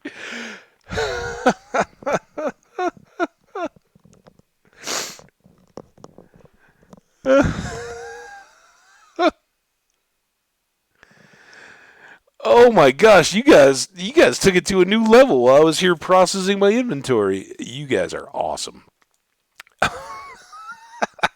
Um, I love the people that get all squeamish when it's like hot dogs or bologna or jello, and it's like, do you know that those come from horse hooves? Ew, that's so like it's food and it's delicious. You're allowed to have variations on taste, but you we're maximizing what we get out of the animals around us. And yeah, some of those things are delicious. And it's so crazy. And I think in part it's kind of a reverse deal, right? This is kind of my history side of things, but organ meat in particular, heart, lungs, liver, some of those, if you see like a traditional survival or subsistence culture, why aren't the chickens coming? Um, those are the first things, right? Like you kill a deer or a moose or whatever, walrus, I don't know, baby seal. The first things that people eat are the heart, the liver. They are the most packed with nutrients. Oh, now I did it. And the prized things. And I think part of it is a very much reverse deal to make people not want those as much if they go to like a butcher or whatever, right? The very best cuts that it's kind of kept under wraps, and everybody goes, "Oh, gross! Ew!" You reinforce the kids that those are tongue meat or cheek meat or this one gets a lot of people, but like Rocky Mountain oysters, which are the cow man parts. Those have some of the most dense combinations of micronutrients and other benefits, and they're really actually very good if you can get over the squeamish bit. So I love when it's like a food processing thing or something, or you are just take somebody into a butcher that normally gets squeamish and have them explain what the different part, where does bacon come from? A lot of people don't know. Or a pork chop. What part of a cow, what part of a cow is a pork chop from? What part of a pig is a pork chop from? Obviously, I think most people can figure out ribs, but like tri-tip or tenderloin, where do all those pieces come from, and how do they get to them, and then how can we make good use of the other parts? In our society, there's this weird romanticized idea that because we have meat packaging plants and that kind of stuff, and they're generally not right downtown because they have some sense to them. They're generally close to where cattle and sheep or whatever kind of animal raising goes on, right? They're because why move the animals far?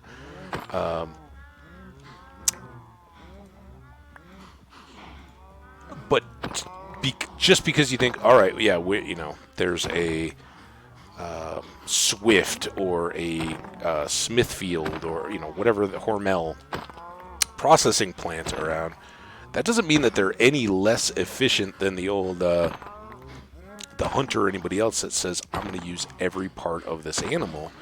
That anybody who's raising livestock for market understands they want to get full value too, and the people that are processing it want to as well. They have to buy those cows from the ranchers or pigs or whatever, and there's there's a finite market-driven price, and that can fluctuate. So, yeah, you're gonna sell the bones. You're gonna manage the hides. All that stuff gets used, and the bits that they don't process into like a ground beef or something.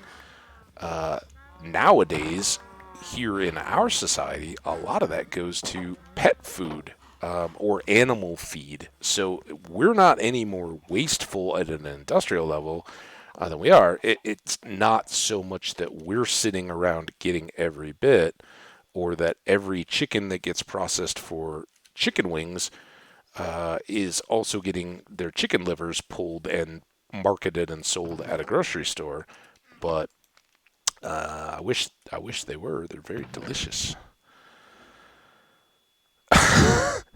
A gardener?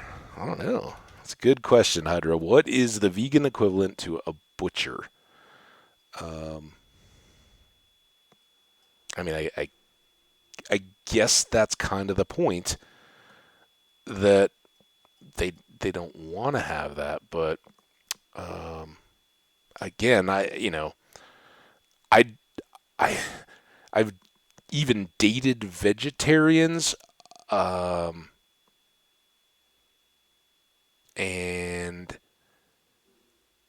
the one girl I'm particularly thinking of, she was pretty cool with it, everything. She didn't.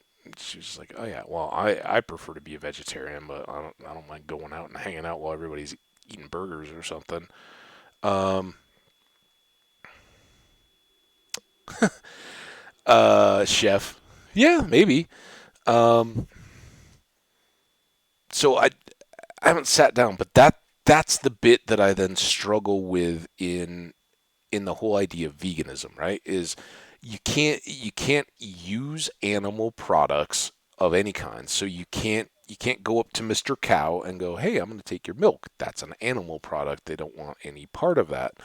Um, but aside from the designations that we place in terms of kingdoms, we know that whether it's fungi or plants, there are chemical and who knows what other types of communication that go on that we weren't even uh, able to quantify not that long ago. Um, and at some point, you have to reach a point. In my mind, again, this is my sharing my takes on it. It's not right or wrong. It's just how I look at it. At some point, if you want to follow, the more and more able we are to look at, study, and measure and find new discoveries about how amazing life is, whether it's a plant or a fungi or an animal, um, they're doing stuff that we've never previously been aware of, and they're communicating threats. They're communicating um, directions to try to propagate things like that are probably still very theoretical. I don't know how substantiated they are, but there's certainly evidence to back up the fact that there are concentrated efforts among groups, populations, whether it's trees or fungi or whatever, that they will be opportunistic by directing the efforts of the community to I don't know. Again, talking out my butt a little bit here, but release spores when the wind is blowing a particular way to get more sun or more shade or more moisture, all that kind of stuff.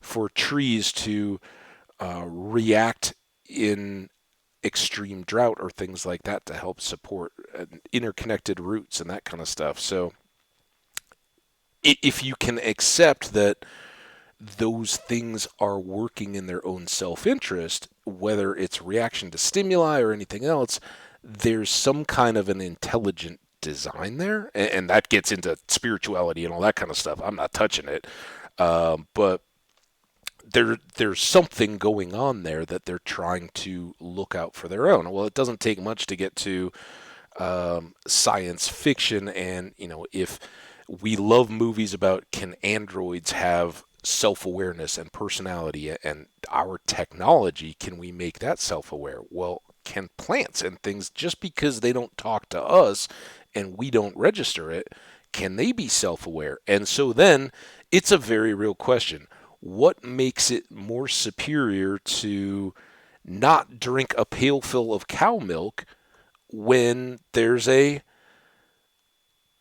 you're running a scythe through a field full of wheat that was perfectly happy and going about its life? And yeah, we step in, we plant that, we gather the seeds, we make sure that there's future generations. We're in that way symbiotic, I guess, with them. But is that is that their ideal direction, right? Do they want to be evolved towards a sweeter kernel of corn, right? Something like that. I don't know. Just fascinating. So I very easily stop the whole, oh, I'm superior to you because I'm a vegan. I'm not eating animals. You got to eat something, right? None of us can eat dirt. So at some point, life lives on life. and that goes all the way down to single cell and all that. So, is anyone else having buffering issues, or is it just me? I haven't. Oh. Maybe I am. Sorry, I'm sitting here talking, but I don't know what I can do much about it. Uh, I see an hourglass here. Let me.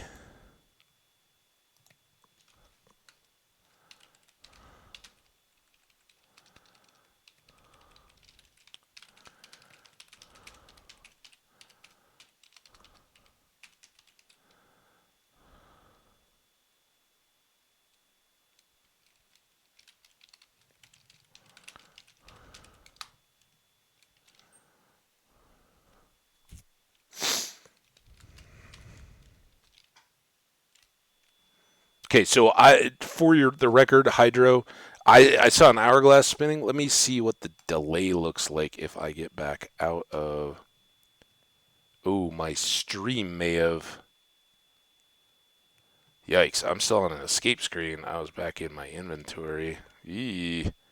But my chat came through into the chat instantly. I didn't have any delays going out through the interwebs and coming back. But stream may be toast. That's a huge bummer. I don't like technical issues when we were having so much fun here. Well, guys, I don't know if you can hear me or not. I am going to restart because to me the stream looks dead. That's a shame.